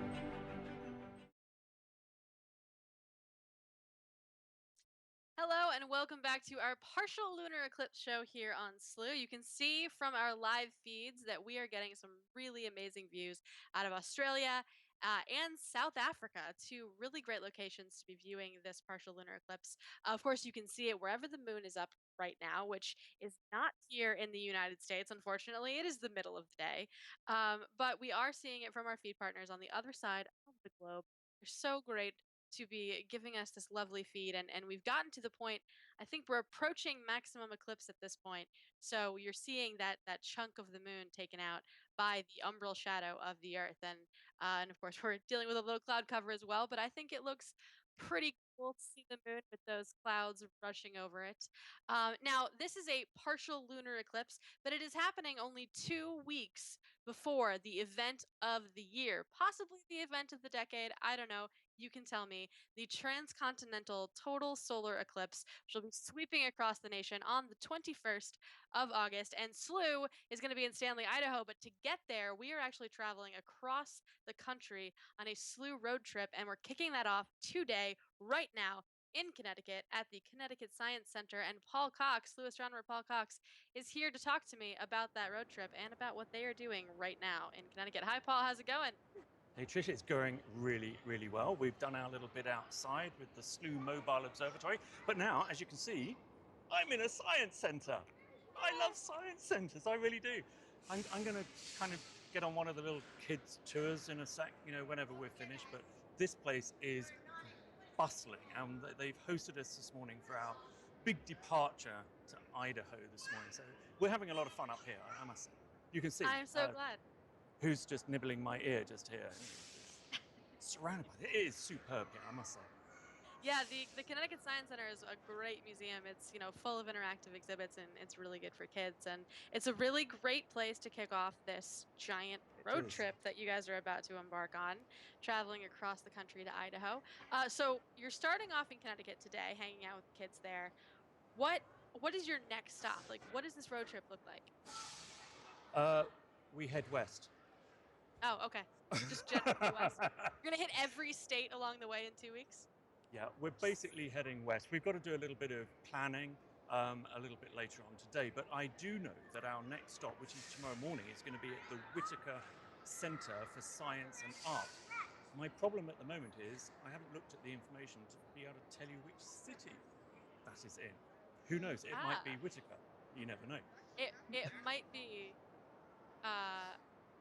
I'm gonna do some internet magic right now and tell you that it is in Harrisburg, Pennsylvania. I knew that. I mean, frankly, my British geography is terrible, but my USA astronomy is not astronomy, geography. That's okay. As Americans, we don't know the geography of the United States either, so. But there it is. I mean, Carson in our studio has given us this lovely graphic. Picture paints 1,000 words. We're basically driving the Slooh Mobile Observatory along that big blue line. That big blue line. That is a nice long drive for you guys in the mobile observatory. It is. We've got a whole bundle of stops set up, and if anybody else is interested in us stopping off at their local museum or science centre, what have you, then let us know. Just email. Actually, you can email me, paul@slooh.com, and we'll try and get that set up. We've got our special solar telescope that we're going to be bringing as well. Unfortunately, it's cloudy here today in Hartford, so we weren't able to get it out. But we'll be giving anybody who comes up to the Slooh Mobile Observatory a free pair of Eclipse glasses and maybe a peek through the solar telescope as well. Now, those Eclipse glasses are going to be in high demand for this eclipse in a couple of weeks. They are indeed, and in fact, we've got some great ones here as well that the Connecticut Science Center have been handing out, and we'll find out a little later. Actually, we've got an interview with Sam Taylor. She's a communications coordinator here, and she can maybe tell viewers how they can get hold of a pair of the Connecticut glasses, which would be quite good. Very cool. So if you're in Connecticut, you're in luck. You're going to be able to get your hands on those glasses. But you can also, if you're not going to be at one of our stops, you can buy Eclipse glasses from Slooh. You can indeed. That's a little bit difficult because Amazon are playing a few games there. You know, NASA gave out this big warning, so it's really about if you see us on the street, that'll be the best thing. But Trish, we haven't actually talked about. We haven't talked about what's on the screen at the moment, and I would just love to thank our partners who have pulled out all the stops. Adverse weather, I understand, in Australia kicked off the show with all sorts of difficulty, but then we've also got Kos and Alan. We've got a new feed coming in from Alan Versfeld from South Africa as well. And these are looking great, aren't they? Oh, they're looking excellent. I was a little worried, like you said at the top of the show, because Jonathan said, there was clear skies, and then all of a sudden the clouds rushed in, and all we had was this sort of fuzzy, glowy orb in the sky that was covered by clouds. But we've gotten this umbral phase of the eclipse has been absolutely perfect. So we've been seeing these really great visuals from both Kos and Jonathan, and we're going to be bringing on Alan's feed in just a little bit. He just started feeding to us from South Africa as well, so hopefully we'll get another really excellent look at this partial eclipse. And we're only 15 minutes away. I think it's 20 past the hour is maximum eclipse. So we're kind of as close as you can get to it, really. It's going to look much the same as this. But, what always amazes me is you talk to so many astronomy experts and they say, don't bother watching a partial lunar eclipse. Nothing happens. You can't even see any of the shadow. Well, there you go. A picture paints 1,000 words, doesn't it? I mean, you couldn't see a more clear illustration that even a partial lunar eclipse. You really couldn't. And this is only a very small partial eclipse, this little section of the moon. So, when we have larger partial eclipses, it's even more excellent. And of course, we're really waiting for that total lunar eclipse coming at the beginning of next year. Absolutely. Yeah. Yeah. Yeah, it's really great. Now, are you excited for this upcoming, obviously this eclipse you're excited for? I know you're really jazzed about this. Are you excited for this upcoming total solar eclipse as well, once you get to the end of that blue line? Absolutely. I mean, one, it's going to be the end of this, fabulous journey that we're going to be making across the country, meeting all sorts of people along the way. So we're kind of looking forward to that. But, getting to our stop for the entire Slooh festival weekend. I mean, it's not just Eclipse Day. We've got the whole thing lined up for the entire weekend. And in fact, if people aren't coming there, we're going to be talking to the Connecticut Science Center here about the weekend of activities that they've got planned here as well. So anybody who's in the Connecticut area who could get up here, well worth a visit. Yeah, and I'm sure other folks who aren't in Connecticut, who are in other places around the country, especially along that eclipse path, are probably going to have similar events happening at their local science centers. Yeah, and the only advice that I would give, I'm picking up more and more of this, Trish, is if you're going to venture down to the path of totality, it's only 70 miles wide. If you're going to be traveling down there to see totality, then you need to leave probably on the Thursday, because I think the roads are going to be gridlocked, certainly from Friday night on. So get there as early as you can, take absolutely everything you need. Don't assume that you'll be able to buy water or food or anything anywhere. And whenever you can fill up with gas, make sure you do that as well. Definitely. Always have plenty of gas, plenty of food, places to sleep. Disaster preparedness, right, Paul? It is, very much so, yeah. You can never be too prepared. Got my bunker already organized. Your bunker for the eclipse. Now, we have obviously a lot of things planned for this eclipse. Now, you mentioned that along this road trip that you guys are going to be using one of Slooh's solar telescopes. Can you explain a little bit more about the equipment that you'll be using to view this eclipse? Well, we've got two telescopes because any single telescope really isn't enough to cover both the partial phases and totality. So what we've got is a telescope from Coronado, Meade Instruments Coronado, and it's called a hydrogen alpha solar telescope. So it only looks at a very narrow bandwidth of the sun's light, and it kind of gives comparable views to our solar telescope in the Canary Islands that Slooh members get to watch every day. Unfortunately, that's offline today because we've got so much dust at the observatory. But that's going to give us these glorious views during the partial phases, where we're going to see all sorts of solar phenomena, hopefully the same kind of active region that we were looking at yesterday, which actually caused a solar storm over the last 3 days. It's been raging. But loads of phenomena and features like prominences, filaments, plages, sunspots, and you can watch all of these things change from minute to minute. But at totality, that telescope isn't the best one to use. So we have another telescope. This is a 6-inch refractor. It's a mighty telescope. Once again, equipped with high frame rate video cameras. That's going to have a white light filter on it. So it's a bit like the filter that's in Eclipse glasses. But what we need to do there, and you'll know this from our Indonesia trip, you have to time taking off that filter from that camera perfectly to coincide. So if you left that filter on, you wouldn't see things like the sun's corona. And that really is the showpiece of any total solar eclipse. It's the crown, it's these tenuous streams that come out from the sun, which normally the sun's light blinds us from. We can never actually see it. You can see it in the solar telescopes now. But it actually used to be the only way that astronomers could see the corona, which was during a total solar eclipse. So anyway, we have to use that telescope, and we are going to get some wonderful close-up views with that telescope of totality with the corona coming out. I'm really looking forward to that. It's going to be lots and lots of very quick switching of equipment and filters, and no doubt I'll be narrating the live moment as well from Stanley, Idaho. I'm sure. Yeah, I definitely look forward to your narration of that live moment, and I know you're really excited to be able to, take it in. And this is a long totality, right? It's like 2 minutes.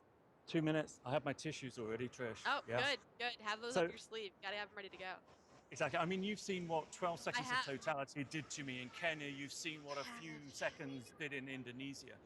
I am so looking forward to this, and anybody who's in the path of totality for this particular eclipse is so fortunate to have totality last for 2 minutes, to be able to take all of that in. I'm really looking forward to it. I can't tell you how much I'm looking forward to it. That's excellent. Now, I want to really quickly go back to our live feeds right now where we're seeing this partial Yeah. lunar eclipse. Now, I mentioned during my interview with Roger Craig Smith that you are not a fan of the full moon. No, I'm not, and it's because when the moon is full, it's evenly illuminated, so you don't get any shadow or contrast. But we were watching in one of our new telescopes, actually in the Canary Islands, Canary 4, the solar system telescope, and we were getting these close-up views of the partial phases all along the terminator. The terminator is that region between the lit and unlit portion of the moon. That's not what we're looking at tonight. It's slightly different. But you see the shadows cast by mountain ranges, and you suddenly see the sun rise in a crater with one edge of the crater suddenly bursting into light. You see so much depth, it looks like a three-dimensional object. But when you point a telescope or binoculars at a full moon, it looks very one-dimensional. So that's really why I'm not a fan of full moons. And of course, full moons mean a moonlit sky, which means that if you're trying to photograph faint nebulae or galaxies with the other Slooh telescopes, it kind of washes it out a little bit. So most astronomers aren't that keen on a full moon. But would you say that a lunar eclipse, even a partial one, like tonight, actually makes you appreciate the full moon? Yeah, it does. And, especially when it's a full lunar eclipse. A full lunar eclipse, unlike tonight. I mean, this is spectacular, and I love watching a partial eclipse. But what we don't get with this is we don't get the blood red moon. So it doesn't change color. Now, we're 5 minutes away from the maximum. We may pick up darker. some kind of color change on it. It would be probably a pinkish hue. Yeah, this is a great example. This is one from 2011. These are 3 feeds from totally different places: Australia, Singapore, Hawaii.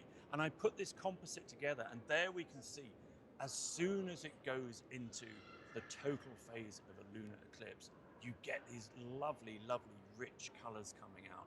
And that changes. In fact, astronomers and climate scientists use total lunar eclipses to monitor the state of our atmosphere, because the color changes. Wow. depending on the condition of the atmosphere.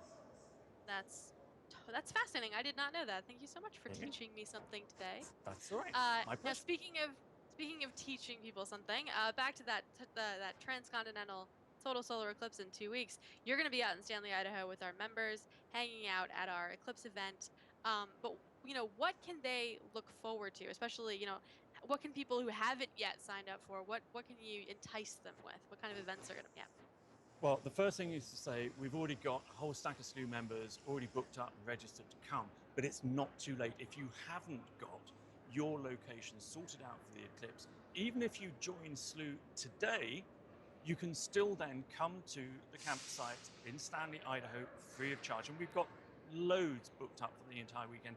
We've got live music, we've got yoga sessions, we've got, I'm doing a few astronomy talks. I'm going to be talking about the solar eclipse.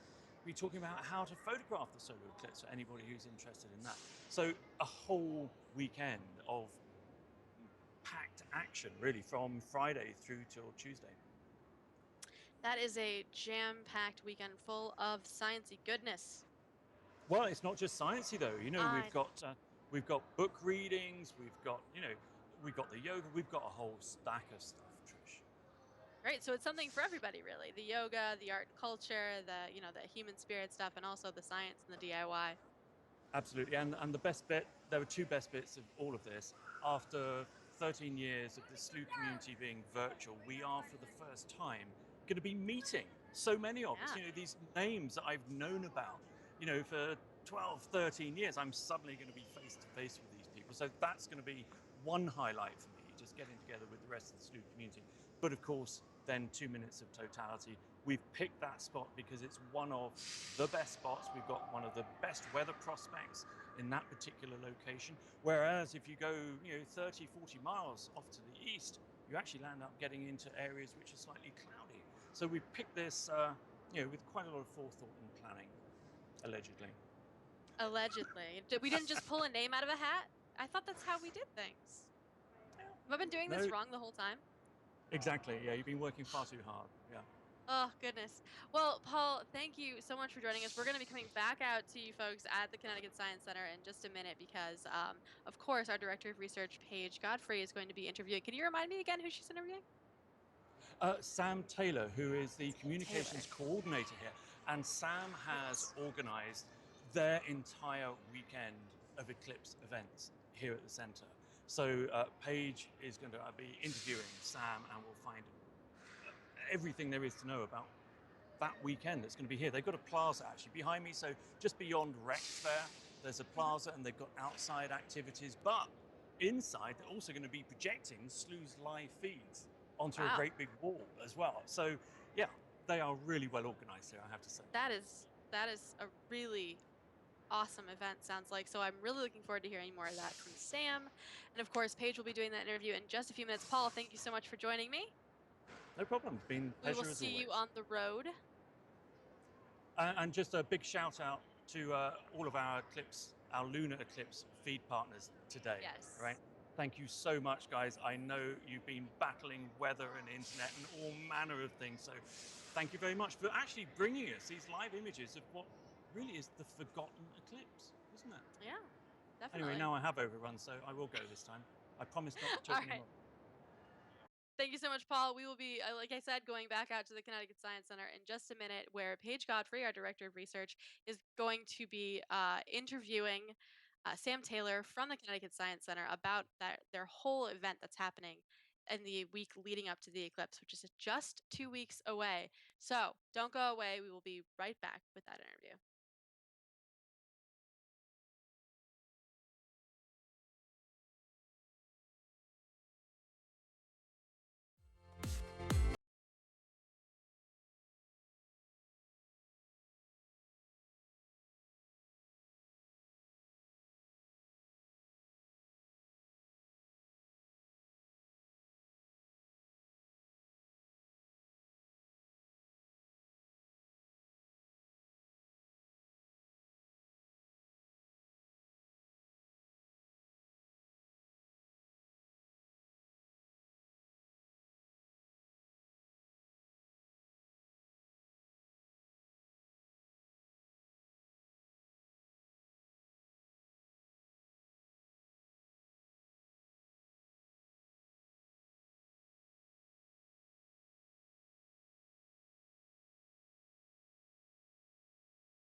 We've been all over the world chasing solar eclipses to share with you. This time, you're coming with us. Join Slooh as we expedition to Stanley, Idaho to celebrate the transcontinental eclipse on August 21st. Sign up today. Space is limited.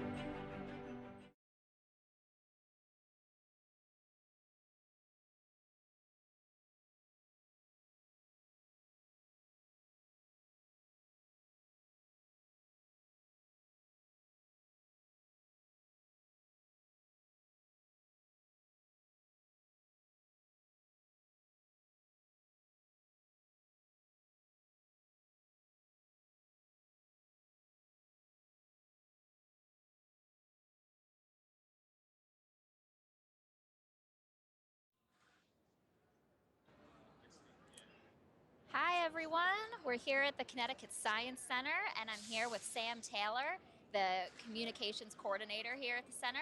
And she's going to tell us a little bit about the Science Center itself, the Eclipse weekend that they have coming up. So take it away. Tell us, where are we and what is this place? All right, so we're at the Connecticut Science Center in Hartford, Connecticut. We have over 165 fully interactive exhibits. So Wow. it's meant for full hands-on learning. So there's tons of stuff to touch, tons of stuff to really explore almost every element of science, from engineering, space, health. We have live animals. We now have butterflies. In the fall, we're getting an exhibit called Aliens and Androids, which is going to be super cool. So it has some correlations to aliens and movies, but there's also an AI component. So we're going to go into artificial intelligence and are we actually alone on this world? Awesome. I bet our community will like that. Yes, exactly. So we always have tons of stuff going on, and it's fully hands-on. Is it geared more towards children or adults or both? So we like to think that it's for all ages. We like to think that every age is going to get something different out of it. So you come as a 2-year-old, you're going to just like playing with it and making the noises and whatever. You come as a 4-year-old, you get a little bit more, and every year it kind of just develops until you get that full like, oh, I get it moment. Right. Yeah. Awesome. Yeah. Great. So you've got the Eclipse weekend coming up. Yes. You know, we all have 2 weeks until the Eclipse date, but you guys have a full weekend packed with stuff, right? Want to tell us about some of the events going on? So we kick off the weekend with Saturday, and it's going to be Martial Arts Day. So we have like a discounted admission. We have the Larrys coming, and they're doing martial arts demonstrations. The correlation to the solar eclipse is we're going to do ninja sun catchers, which will be really cool. And then all of our live science that day will be centered around the solar eclipse. Right. Sunday, we have the same kind of stuff going on. No martial arts, but we'll have UV beads crafts, which are going to be super cool. You can make a bracelet, whatever you want to make, but it's going to have UV beads, and we'll go in a little bit about light. Awesome. We're going to make solar pizza box ovens and teach you how to make s'mores with those. So that'll super cool. Yeah. And just tons of solar activities. And then the big event, obviously, is Monday when the eclipse happens. Right. So 11 to 4, we're kind of centering it as a community event. So if you can't make it to the total eclipse and you're here in Hartford or the surrounding areas, you can come here. It's like a community gathering. Great. We have a donut truck, coffee truck, all of the live science activities we're doing over the weekend, plus tons more. We're going to be streaming your video, your live stream of the total eclipse here, so you can watch the total eclipse and still see our partial eclipse. We'll be handing out eclipse glasses. We're going to do some yoga. We're going to have a DJ, so there'll be tons of movement. Nice. We're going to have yard games. It's going to be a great day. Awesome. Yeah. So you mentioned yoga, and we have that going on at our campground too. So can you tell us, like, why is yoga so popular for this event? Yeah, so yoga's pretty popular all around. Yeah. The studio that I found is actually locally based in Hartford. They're called Vasu, and they have a whole kind of mission that's kind of attached to astrology. Okay. And that through the stars and through the moon, we're all connected. So that there's that connection with just getting you into astrology and getting basically into astronomy, that we're all connected. But the main thing that we kind of do here is we try to get the kids to be engaged. And we find that a lot of moving, a lot of hands-on stuff gets them engaged. So we got the yoga and the DJ, so the kids will be dancing. And Great. they're all going to be out on the eclipse, but you know, they're right there. Right. Yeah. So we're hoping for good weather. Yeah, fingers that's the crossed big for thing. the Northeast up here. Great. Well, thank you so much, Sam. Thank That was you. awesome to hear about all the things that are happening here that weekend. If you're ever in Hartford, Connecticut, check out the Science Center. It's awesome here. And if you can't make it to the south or, you know, the northwest for the eclipse, if you can't make it to Stanley, Idaho with Slooh, feel free to come to Hartford, Connecticut, Science Center, and you'll get to see our live feed streaming on their walls somewhere, some big projector. Awesome. Well, thanks so much. Thank you. Trisha, back to you.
We've been all over the world chasing solar eclipses to share with you.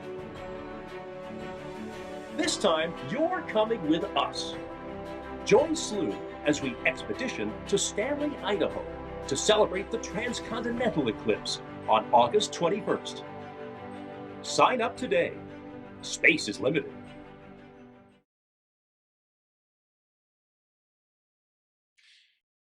Hello and welcome back to Slooh, your interface to outer space. We are watching today the partial lunar eclipse. We're getting our gorgeous live views from, right now we're looking at our feed from Australia. We've also got feeds from South Africa, some really great views of this partial lunar eclipse. And I believe we have reached, we're slightly past maximum eclipse. So we're actually going to be seeing that shadow slowly diminish over time. And then once the whole moon is back, we're going to actually see the whole moon come back, make brighten a little bit as it leaves the penumbral shadow as well as the umbral shadow. Now, I am not the best person to explain all the science. In fact, we have a few other guests. We've already talked to a few of them, but right now, I am actually going to be speaking to a friend of the show, Athena Brunsberger. So, Athena, welcome back to Slooh. Hello. Thanks for having me back. Great. Well, we love having you on. It's a lot of fun. Now, what do you think of these live views of our partial eclipse? I think they're really cool. Actually, I myself have only seen a lunar eclipse once. I've never actually seen a solar eclipse, which is pretty interesting. But I think this is really cool because you could just see the cast of the shadow and how it just slowly takes like the shadows is taking more and more of a bite out of the moon, which is like really cool. And you can see just how bright that outer part is, that right where the crescent's going to start to form, just from the sunlight, which is pretty epic. I like that. I think we actually can also see the biggest crater on there at the moment, which is really cool. The Aitken Basin. So that looks pretty cool. I'm liking this view. Yeah, this is a really great view. I love looking at the moon through, especially through telescopes, because you get to see these sort of up close views of something you can't really see when you're on the ground. Yeah, you really can't. I mean, I actually have like a child telescope, which was the first one that I ever had. And I'm the first time I looked through it, it's amazing how you actually can see craters through that. You can even see craters without even a telescope or just some like simple binoculars. So it's pretty cool, and especially you can make your own telescope too, which is pretty epic. And you can see a lot of the craters on the moon, and that's just with like some cardboard tubes and a little bit of a lens, and you're set. Definitely be an activity that we post on the community content section on slooh.com, how to build your own telescope. That'd be pretty cool. Yeah, that Uh, would be epic. so speaking of seeing lunar eclipses, especially ones like these are very subtle. Now you live in New York City, right? Yeah, in Brooklyn, lots of clouds. In Brooklyn. So lots of clouds right now, but normally lots of lights, of course, if anybody's ever been to New York City. So are you able to see lunar eclipses from the city, or do you have to get out in order to watch them? I was able to see one once, which I believe one of the other guests you had on was talking about it. It was in September, about 2 years ago during the blood moon. That Yeah. I caught very vaguely. I was able to actually get out to a park. So there are areas that there really aren't many streetlights. So you could sort of see it, but it's still not as much, because if you get any type of clouds that come in, those reflect any type of light also that are nearby. So it's really hard to see. You'd have to definitely drive out to like more of a remote area, which is why I love these live streams. I mean, I've never been to South Africa, and I get to watch the partial lunar eclipse from South Africa. So that's pretty epic. Exactly. And one of the things that I find really cool about being able to watch these live views from South Africa and Australia and anywhere really in the southern hemisphere, we can't really demonstrate it today because we don't have any northern hemisphere feeds, but the moon is actually flipped in Yep. the South Africa feeds, which I think is so cool. Yeah, I think that's amazing. It's not at all relative to this, but it's kind of like the rotation when you flush a toilet, which Yeah. way the water's gonna go. I know it's not the Right, exact same right. thing. It's not about gravity, but it's the whole optical just perception, which is pretty epic, and that's kind of what comes in for why we have the path of totality, and why like the whole world doesn't actually see like a solar eclipse, but certain parts do, which is like really interesting. We was talking about it like actually all day Saturday at the Intrepid. We had like a big space get together, space science festival. We were talking all about the solar eclipse that's coming up. But it's really cool because there's so many places like New York during the solar eclipse is going to just be a partial. So obviously you're going to need to keep your safety glasses on the whole time because you're still going to see a bit of like a crescent of the sun, because it doesn't completely cover it because of the way that the moon passes in front of Earth, which is really epic. It's great. And we were just talking to folks at the Connecticut Science Center about all these great eclipse activities they have going on. Have you heard of any going on in New York leading up to the eclipse? Yeah, so there were a few going on, like I said, at the Intrepid. This is still the Space and Science Festival this week. I believe it ends today, actually, or ends today or tomorrow. But all weekend there was a lot going on with stuff for the solar eclipse. So that's actually where I got these glasses from. There was like a NASA booth that was giving these out and kind of talking about like what types of filters you could be buying for your telescope. So there's like the hydrogen alpha filter, and then like a white light filter. And so there's a lot going on. I'm sure also there's actually in Brooklyn, I'm going to this on Wednesday. It's Astronomy on Tap, which is going to be pretty cool. I'm sure we're going to be talking about the solar eclipse. And so totally look that up. It's going to be pretty awesome. And I'm pretty sure that the Hayden is going to be doing some stuff too, some demos, but not that I know of right now. But there's a lot. I'm sure there's a lot of gatherings also. I'm sure there are. There's plenty of really, for a city as light polluted as New York is, I've actually seen a lot of astronomy groups and activities and those sorts of things for astronomy. I've actually met the guys that do astronomy on tap. They're really cool. So that should be a lot of fun. Oh, awesome. Yeah, no, they're Yeah. really cool. And then the American Astronomical Association also, sorry, that's the Amateur Astronomers Association. Then amateur, and then, yeah, mixing up all the Too names. many So many acronyms. acronyms. Literally, astronomers, why? But yeah. So they're doing a lot too. AAA, AAA, Amateur Astronomers Association. So it's really cool. Um, but I think yeah, they're definitely gonna be doing a lot. Um, but yeah, so I think it's gonna be pretty cool. It's gonna be really awesome. But I love the Yeah. speed. I do too. It's so great, and they've gotten we randomly get these really close up views of the moon. That's very up close and personal, with that Wow. shadow of that area. But these views have been, just excellent. We've said it a few times. They started out real rough with the weather, but that weather cleared up for us. I think it listened when we were pleading with it to clear up so we could see this partial lunar eclipse. But speaking of the solar eclipse, which of course is the thing that everybody's looking forward to, Paul sort of called this the forgotten eclipse because everybody forgets that there's a lunar eclipse within a couple of weeks of this big event. Mhm. But of course, that's where our attention is. I know you said you've only seen a lunar eclipse and haven't seen a solar eclipse, but do you think that eclipses? I mean, we've talked about this. Certainly, we've talked about it with Paul about how eclipses have an emotional effect on people.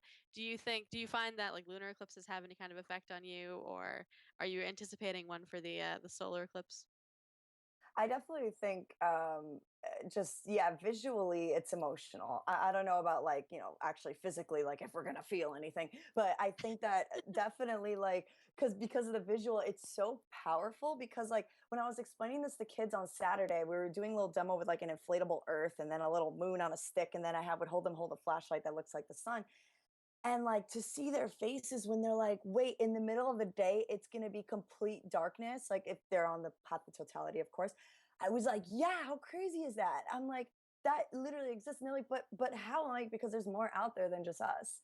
And I was like, because we're literally floating in like the fabric of space and time. And there's these things called shadows and gravitational pulls. And there's this whole interaction, this orchestra and this dance happening in space. So I think there's a huge impact that really comes with seeing this. I mean, I saw like the Milky Way galaxy for the first time overhead, which is actually why my favorite part of the moon is actually the waning crescent, because that's the last quarter just before it goes into the new moon, and which means that there's going to be like the majority of stars in the sky.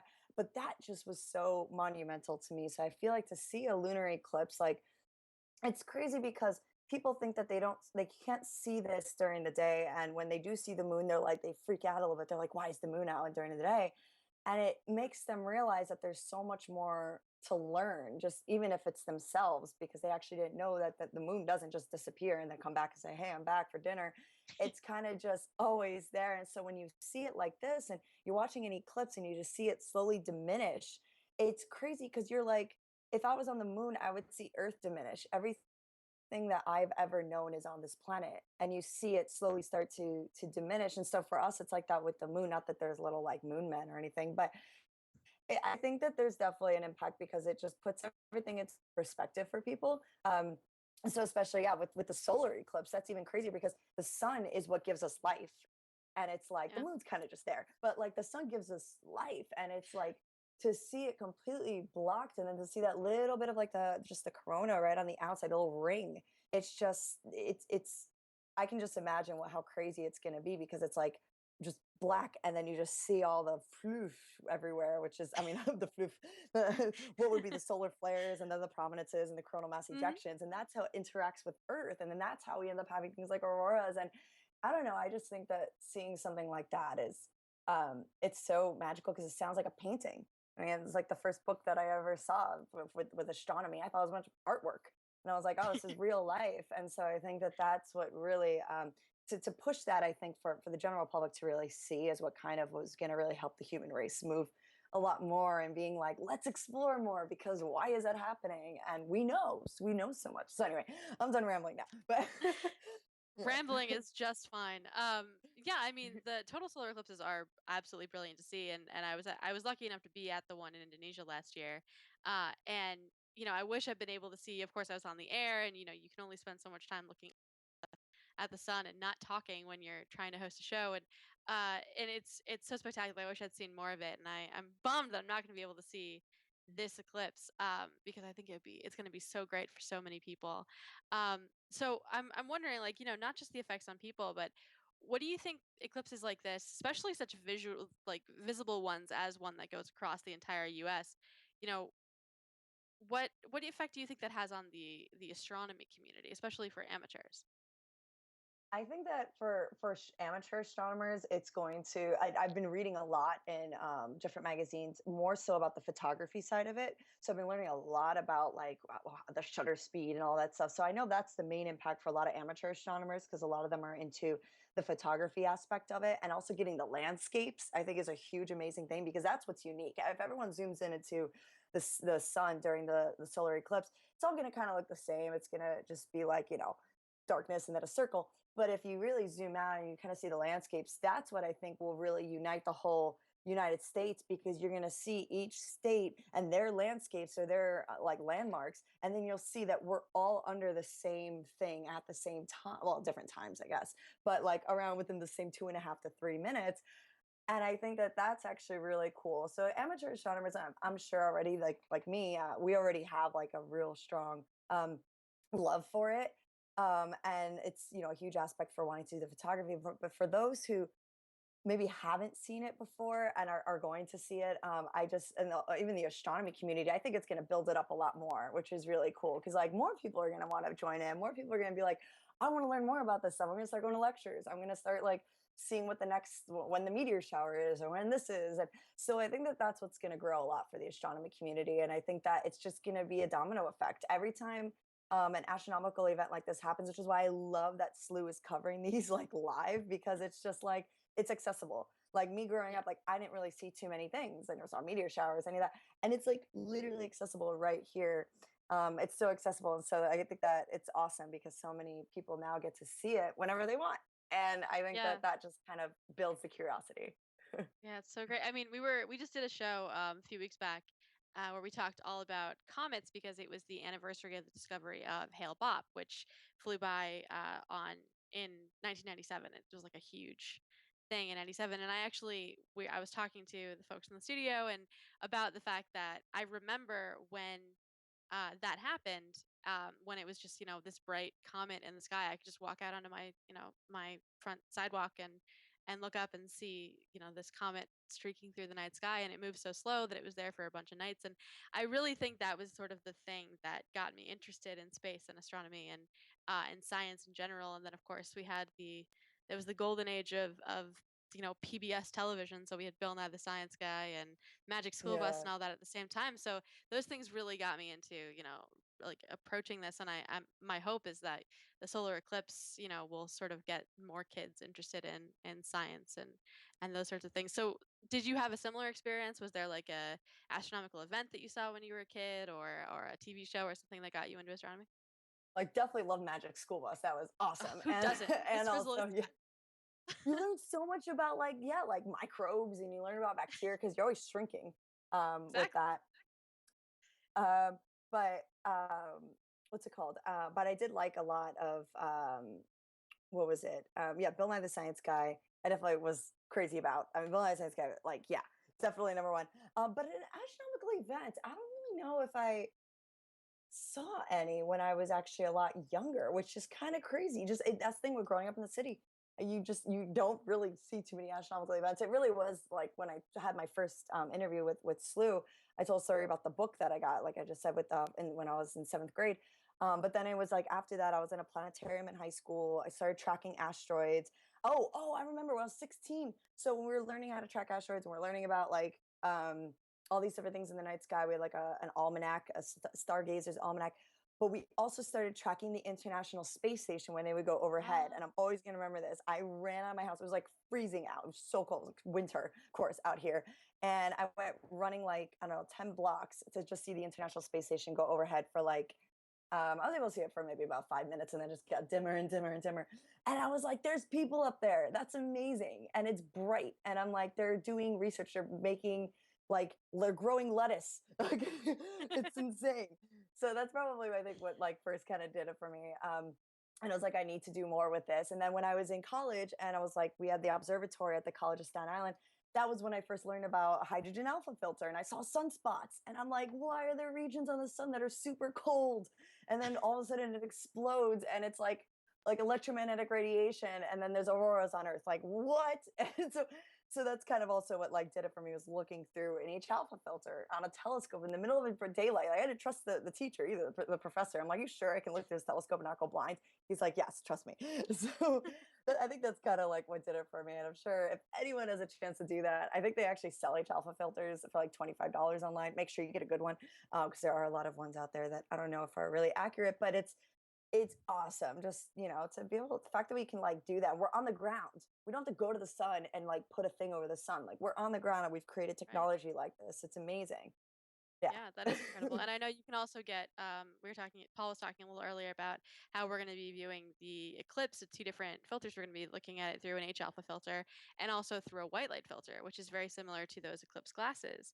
And even if if you don't have photography skills or a telescope or something, you just get those little eclipse glasses. You can get the paper ones. A lot of places are handing those out. If you happen to see the Slooh road trip along the way, those right there. We're handing out eclipse glasses all along the way. You can also get the nicer plastic ones that we have online. You might not be able to get those in time for the eclipse, but you can definitely. But you can look at the sun at any time, through those and sort of see.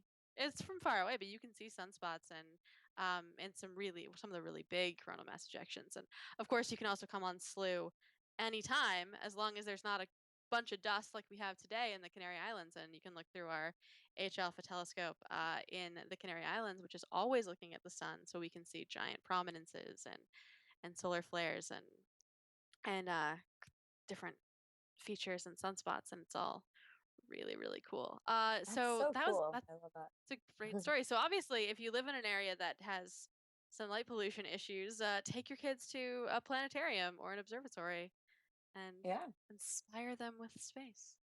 Yeah, exactly. I actually just found out too that my high school still has their planetarium, which I'm so happy about. I Wow. just recently like linked up with the teacher. Yeah, I know. I was randomly walking past my high school. There's a planetarium like in Brooklyn. It's Edward R. Murrow High School, and they just took out their fiber optic system and added in like their digital system. Haven't checked it out yet, but I'm very excited to see it.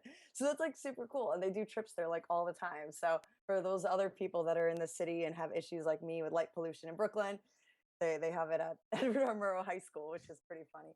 So yeah, so that's pretty cool. But That's yeah, I love amazing. that you guys have this accessibility. It's now I'm looking at Australia. Like, that's crazy. We just went from South Africa to Australia. Like, it's Exactly. that's We're globe trotting here on Slooh, jumping all around the globe, looking at the moon, different views of the yeah, moon. Of course, it's a slightly different moon than you'll see if you walk outside tonight. So that's true. Yeah, I saw one actually. I saw the moon when I was going by the Williamsburg Bridge last night, and during the sunset, the whole sky was just like pink, and the moon was like huge right over the Williamsburg Bridge, which was like so epic. The image is not that great because I took it with my phone, so that's why I didn't upload it.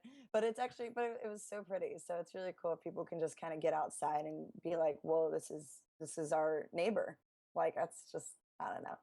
I think it's that's awesome. that's excellent. Well, Athena, thank you so much for joining us again, and we'll hopefully have you on for another show in the near future, maybe our eclipse show. Yeah, So we totally. look forward to having you back. Awesome. Thank you so much, Trisha. It was so great talking with Thank you. you. You as well. Have a good day. All right, well, that was Athena Brensberger. You can also follow her on Twitter at, I believe it is Astro Athens.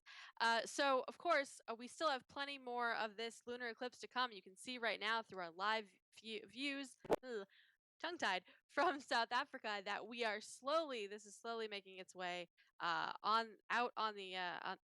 of the umbral shadow, and the moon will just be in that penumbral shadow. So that dark spot's going to be getting a lot smaller over the next few minutes, 30 minutes or so, and then we'll just be able to see the whole disk of the moon, and then for that another, I think it's an hour or so, we'll be seeing that come, slowly brighten as it comes out of the penumbral shadow. It'll be very subtle, but you keep an eye on it, keep watching, and you'll see this moon just get brighter and brighter over the course of the next little bit. So coming up, we're going to have another look at some of the culture surrounding the moon, and then I will be back to check in on our live feeds, so stick around.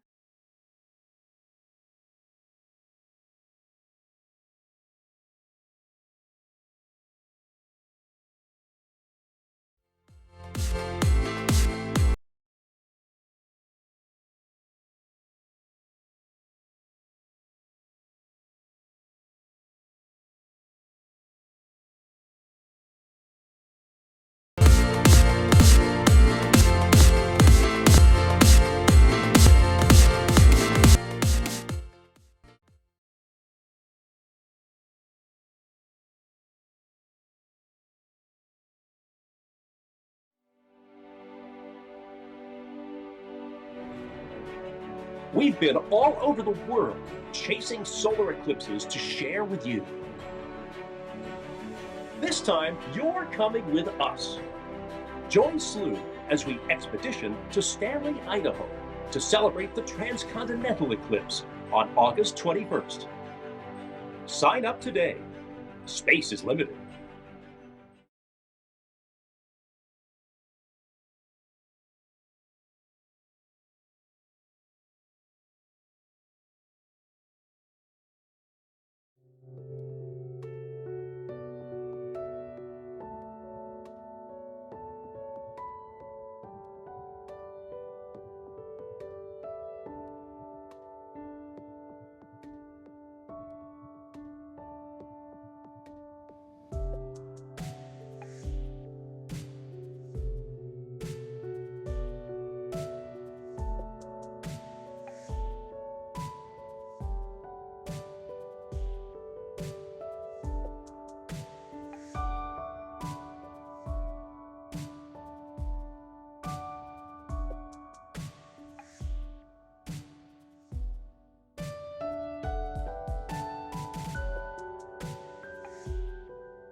My name is Trisha Ennis. I'm the arts and culture correspondent, and right now I want to talk to you a little about the moon in history and culture. Now, here at Slooh, we like to think of ourselves as a place for all of us to come together and share what excites and inspires us about the universe and our place in it. It's a thing that humans have been doing throughout all of human history. The changing shape of the moon is probably one of the first night sky objects that we really start to understand when we're pondering the night sky as children. We learn the names or we make them up, from the crescent moon to the half moon, the new moon, the gibbous moon, which is probably my favorite because of the name, and of course the full moon, like today. What's interesting is that the moon was also one of the first objects to be really understood by humans as a species. We don't actually know when mankind first figured out why their nightly neighbor changed shape the way that it did, but we do know that by the time the ancient astronomer Ptolemy wrote down his observations, humans already understood the moon's orbit and what caused the different phases. But just because we understand why the moon changes and how its orbit works, that doesn't necessarily mean that everyone agrees about what kind of effect it has on our lives. Many cultures throughout history have had many different opinions on the significance of the changeable moon, from the Egyptians to the Greeks to the Babylonians and to modern cultures. Earlier in the show, we talked about the moon in mythology of different cultures. At this point, though, we're going to focus on one group in particular, that of Western paganism. For many of these cultures and others, the moon has always been very female. You'll remember the Greeks had 3 different goddesses that represented the moon, from Artemis to Selene to Hecate. The lunar cycles are understandably representative of a woman's menstrual cycle, which follows a similar schedule. So in pagan religions like modern Wicca, where the central deity is a female figure, it's unsurprising that the moon would then have a special significance. Actually, the inherent femaleness of the moon is almost secondary to its significance for those whose religious beliefs revolve around the connectedness of the natural world. We know scientifically that the moon directly affects the pull of ocean tides, but some pagan practitioners take it a step further. They believe that the moon actually has an effect on the metaphysical world as well as the physical. Much like the agrarian cultures marked harvests by the appearance of the full moon, pagans believed that the different phases of the moon marked the proper time to take certain actions. The waxing moon, for example, marked a time of creativity, growth, and learning. It's a time to make positive changes in life. The waning moon represents the opposite. It's a time to make space and to shed negative influences on your life and your spirit. The cyclical nature of the moon from each phase onward in an endless circle, those changes also represent to some the circle of life and death and rebirth. It's an essential principle of many pagan faiths. Let's return for a moment to Wicca, one of the most widely practiced pagan religions, especially nowadays, where the central goddess figure is actually represented in three specific forms: the maiden, the mother, and the crone. These three signify the three stages of life: birth and childhood for the maiden, adulthood for the mother, and old age or death for the crone. They're also represented by the triple moon or triple crescent, which is a symbol or talisman which uses the phases of the moon as representations of those three figures. The waxing moon for the maiden, representing birth and life, the full moon for the mother, adulthood, and the waning moon to represent decline, old age, and death. Each of these phases follows the other: birth to life, to death, to rebirth, in this never-ending cycle.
We've been all over the world chasing solar eclipses to share with you. This time, you're coming with us. Join Slooh as we expedition to Stanley, Idaho, to celebrate the transcontinental eclipse on August 21st. Sign up today. Space is limited.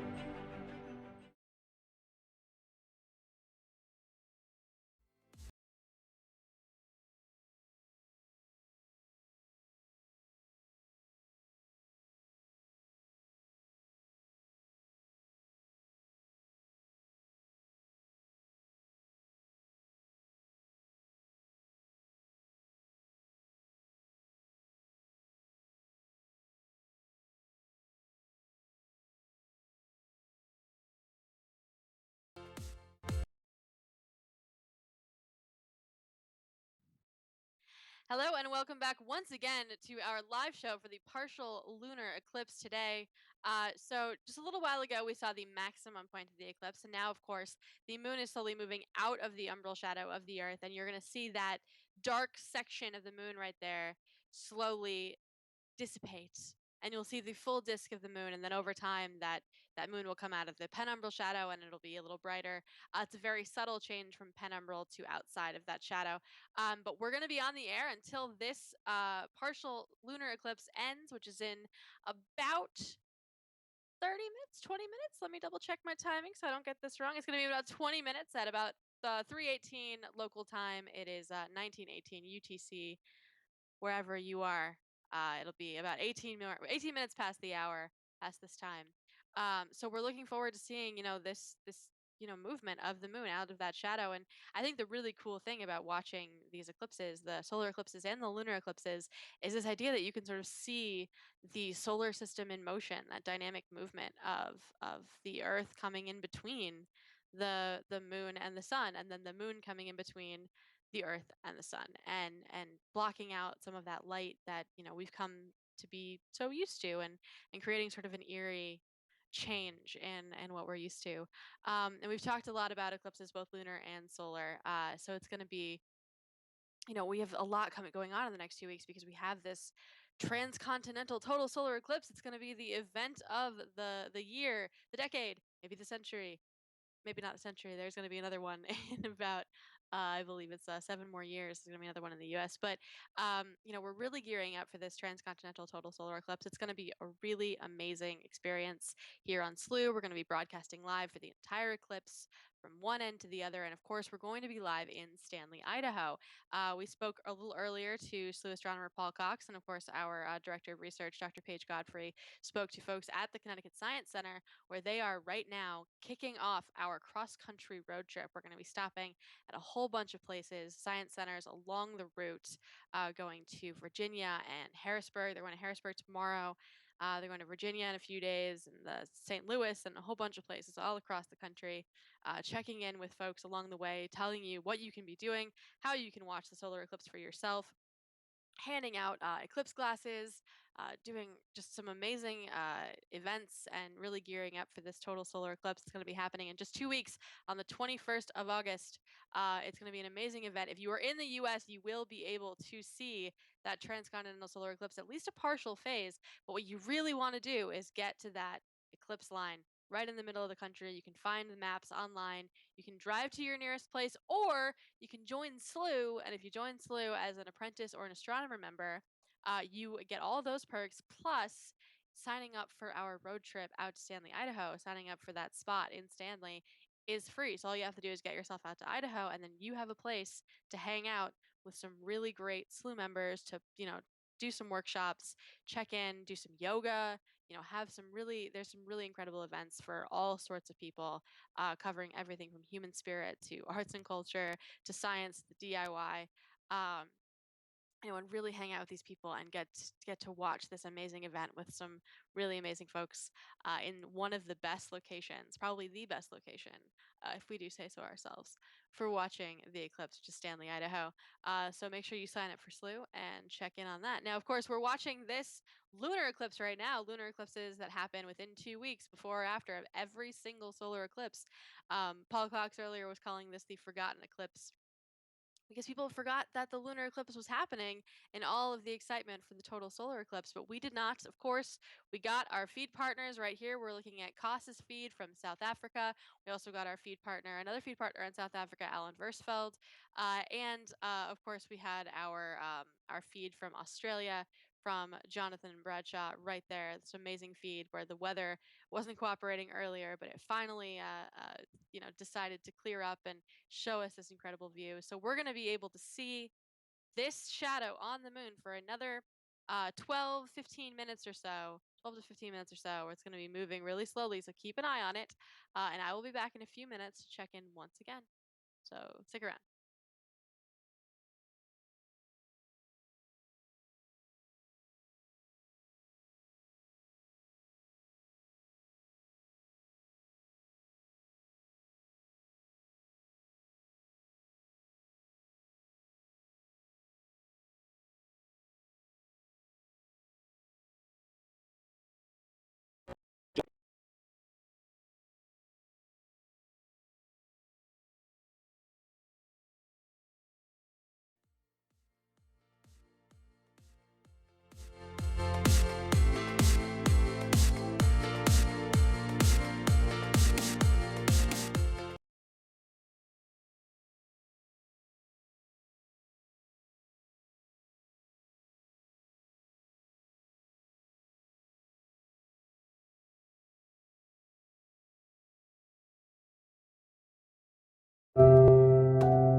We've been all over the world chasing solar eclipses to share with you.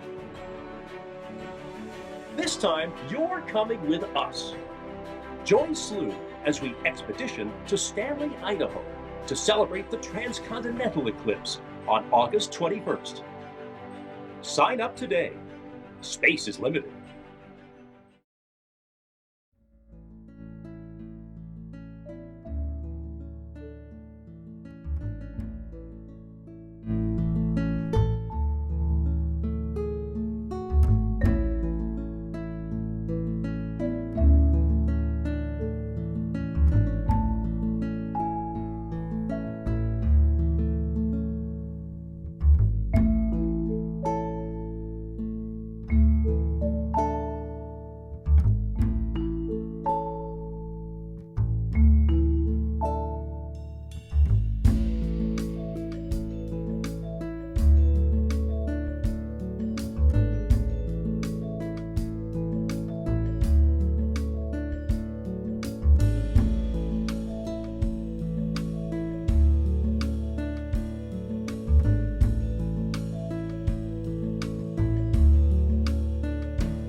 We've been all over the world chasing solar eclipses to share with you.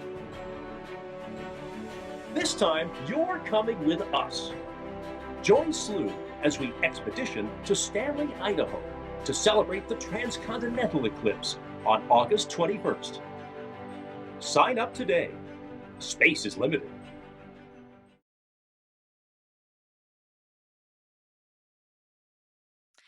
Hello and welcome back once again for the last time to our partial lunar eclipse show here on Slooh, your interface to outer space. Of course, we are wrapping things up here because in just 3 minutes, that little sliver of moon is going to be coming right back out from the umbral shadow of the Earth, and we will see nothing but moon again this eclipse. So at least the partial phase of this eclipse will end. All the spectacle will be over. And we'll be wrapping things up. Before we go, of course, we want to make sure that we thank everyone who's helped us out today. From our feed partners in South Africa, Alan Versfeld and Kos Corionis. I'm probably horribly mispronouncing your name, and I apologize. Who brought us some really great views. And of course, Jonathan Bradshaw in Australia, who has been battling with clouds. He's battling with clouds once again right now, right at the end.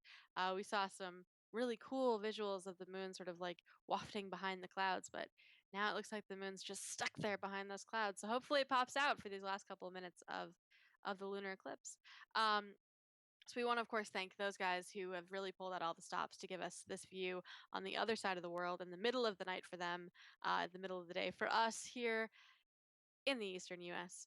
And of course, we also want to thank all of our amazing guests who have joined us today, Slooh astronomer Paul Cox and our director of research, Paige Godfrey, who were live from the Connecticut Science Center, showing us exactly what they're doing, prepping for this transcontinental total solar eclipse road trip to Stanley, Idaho, which is kicking off today.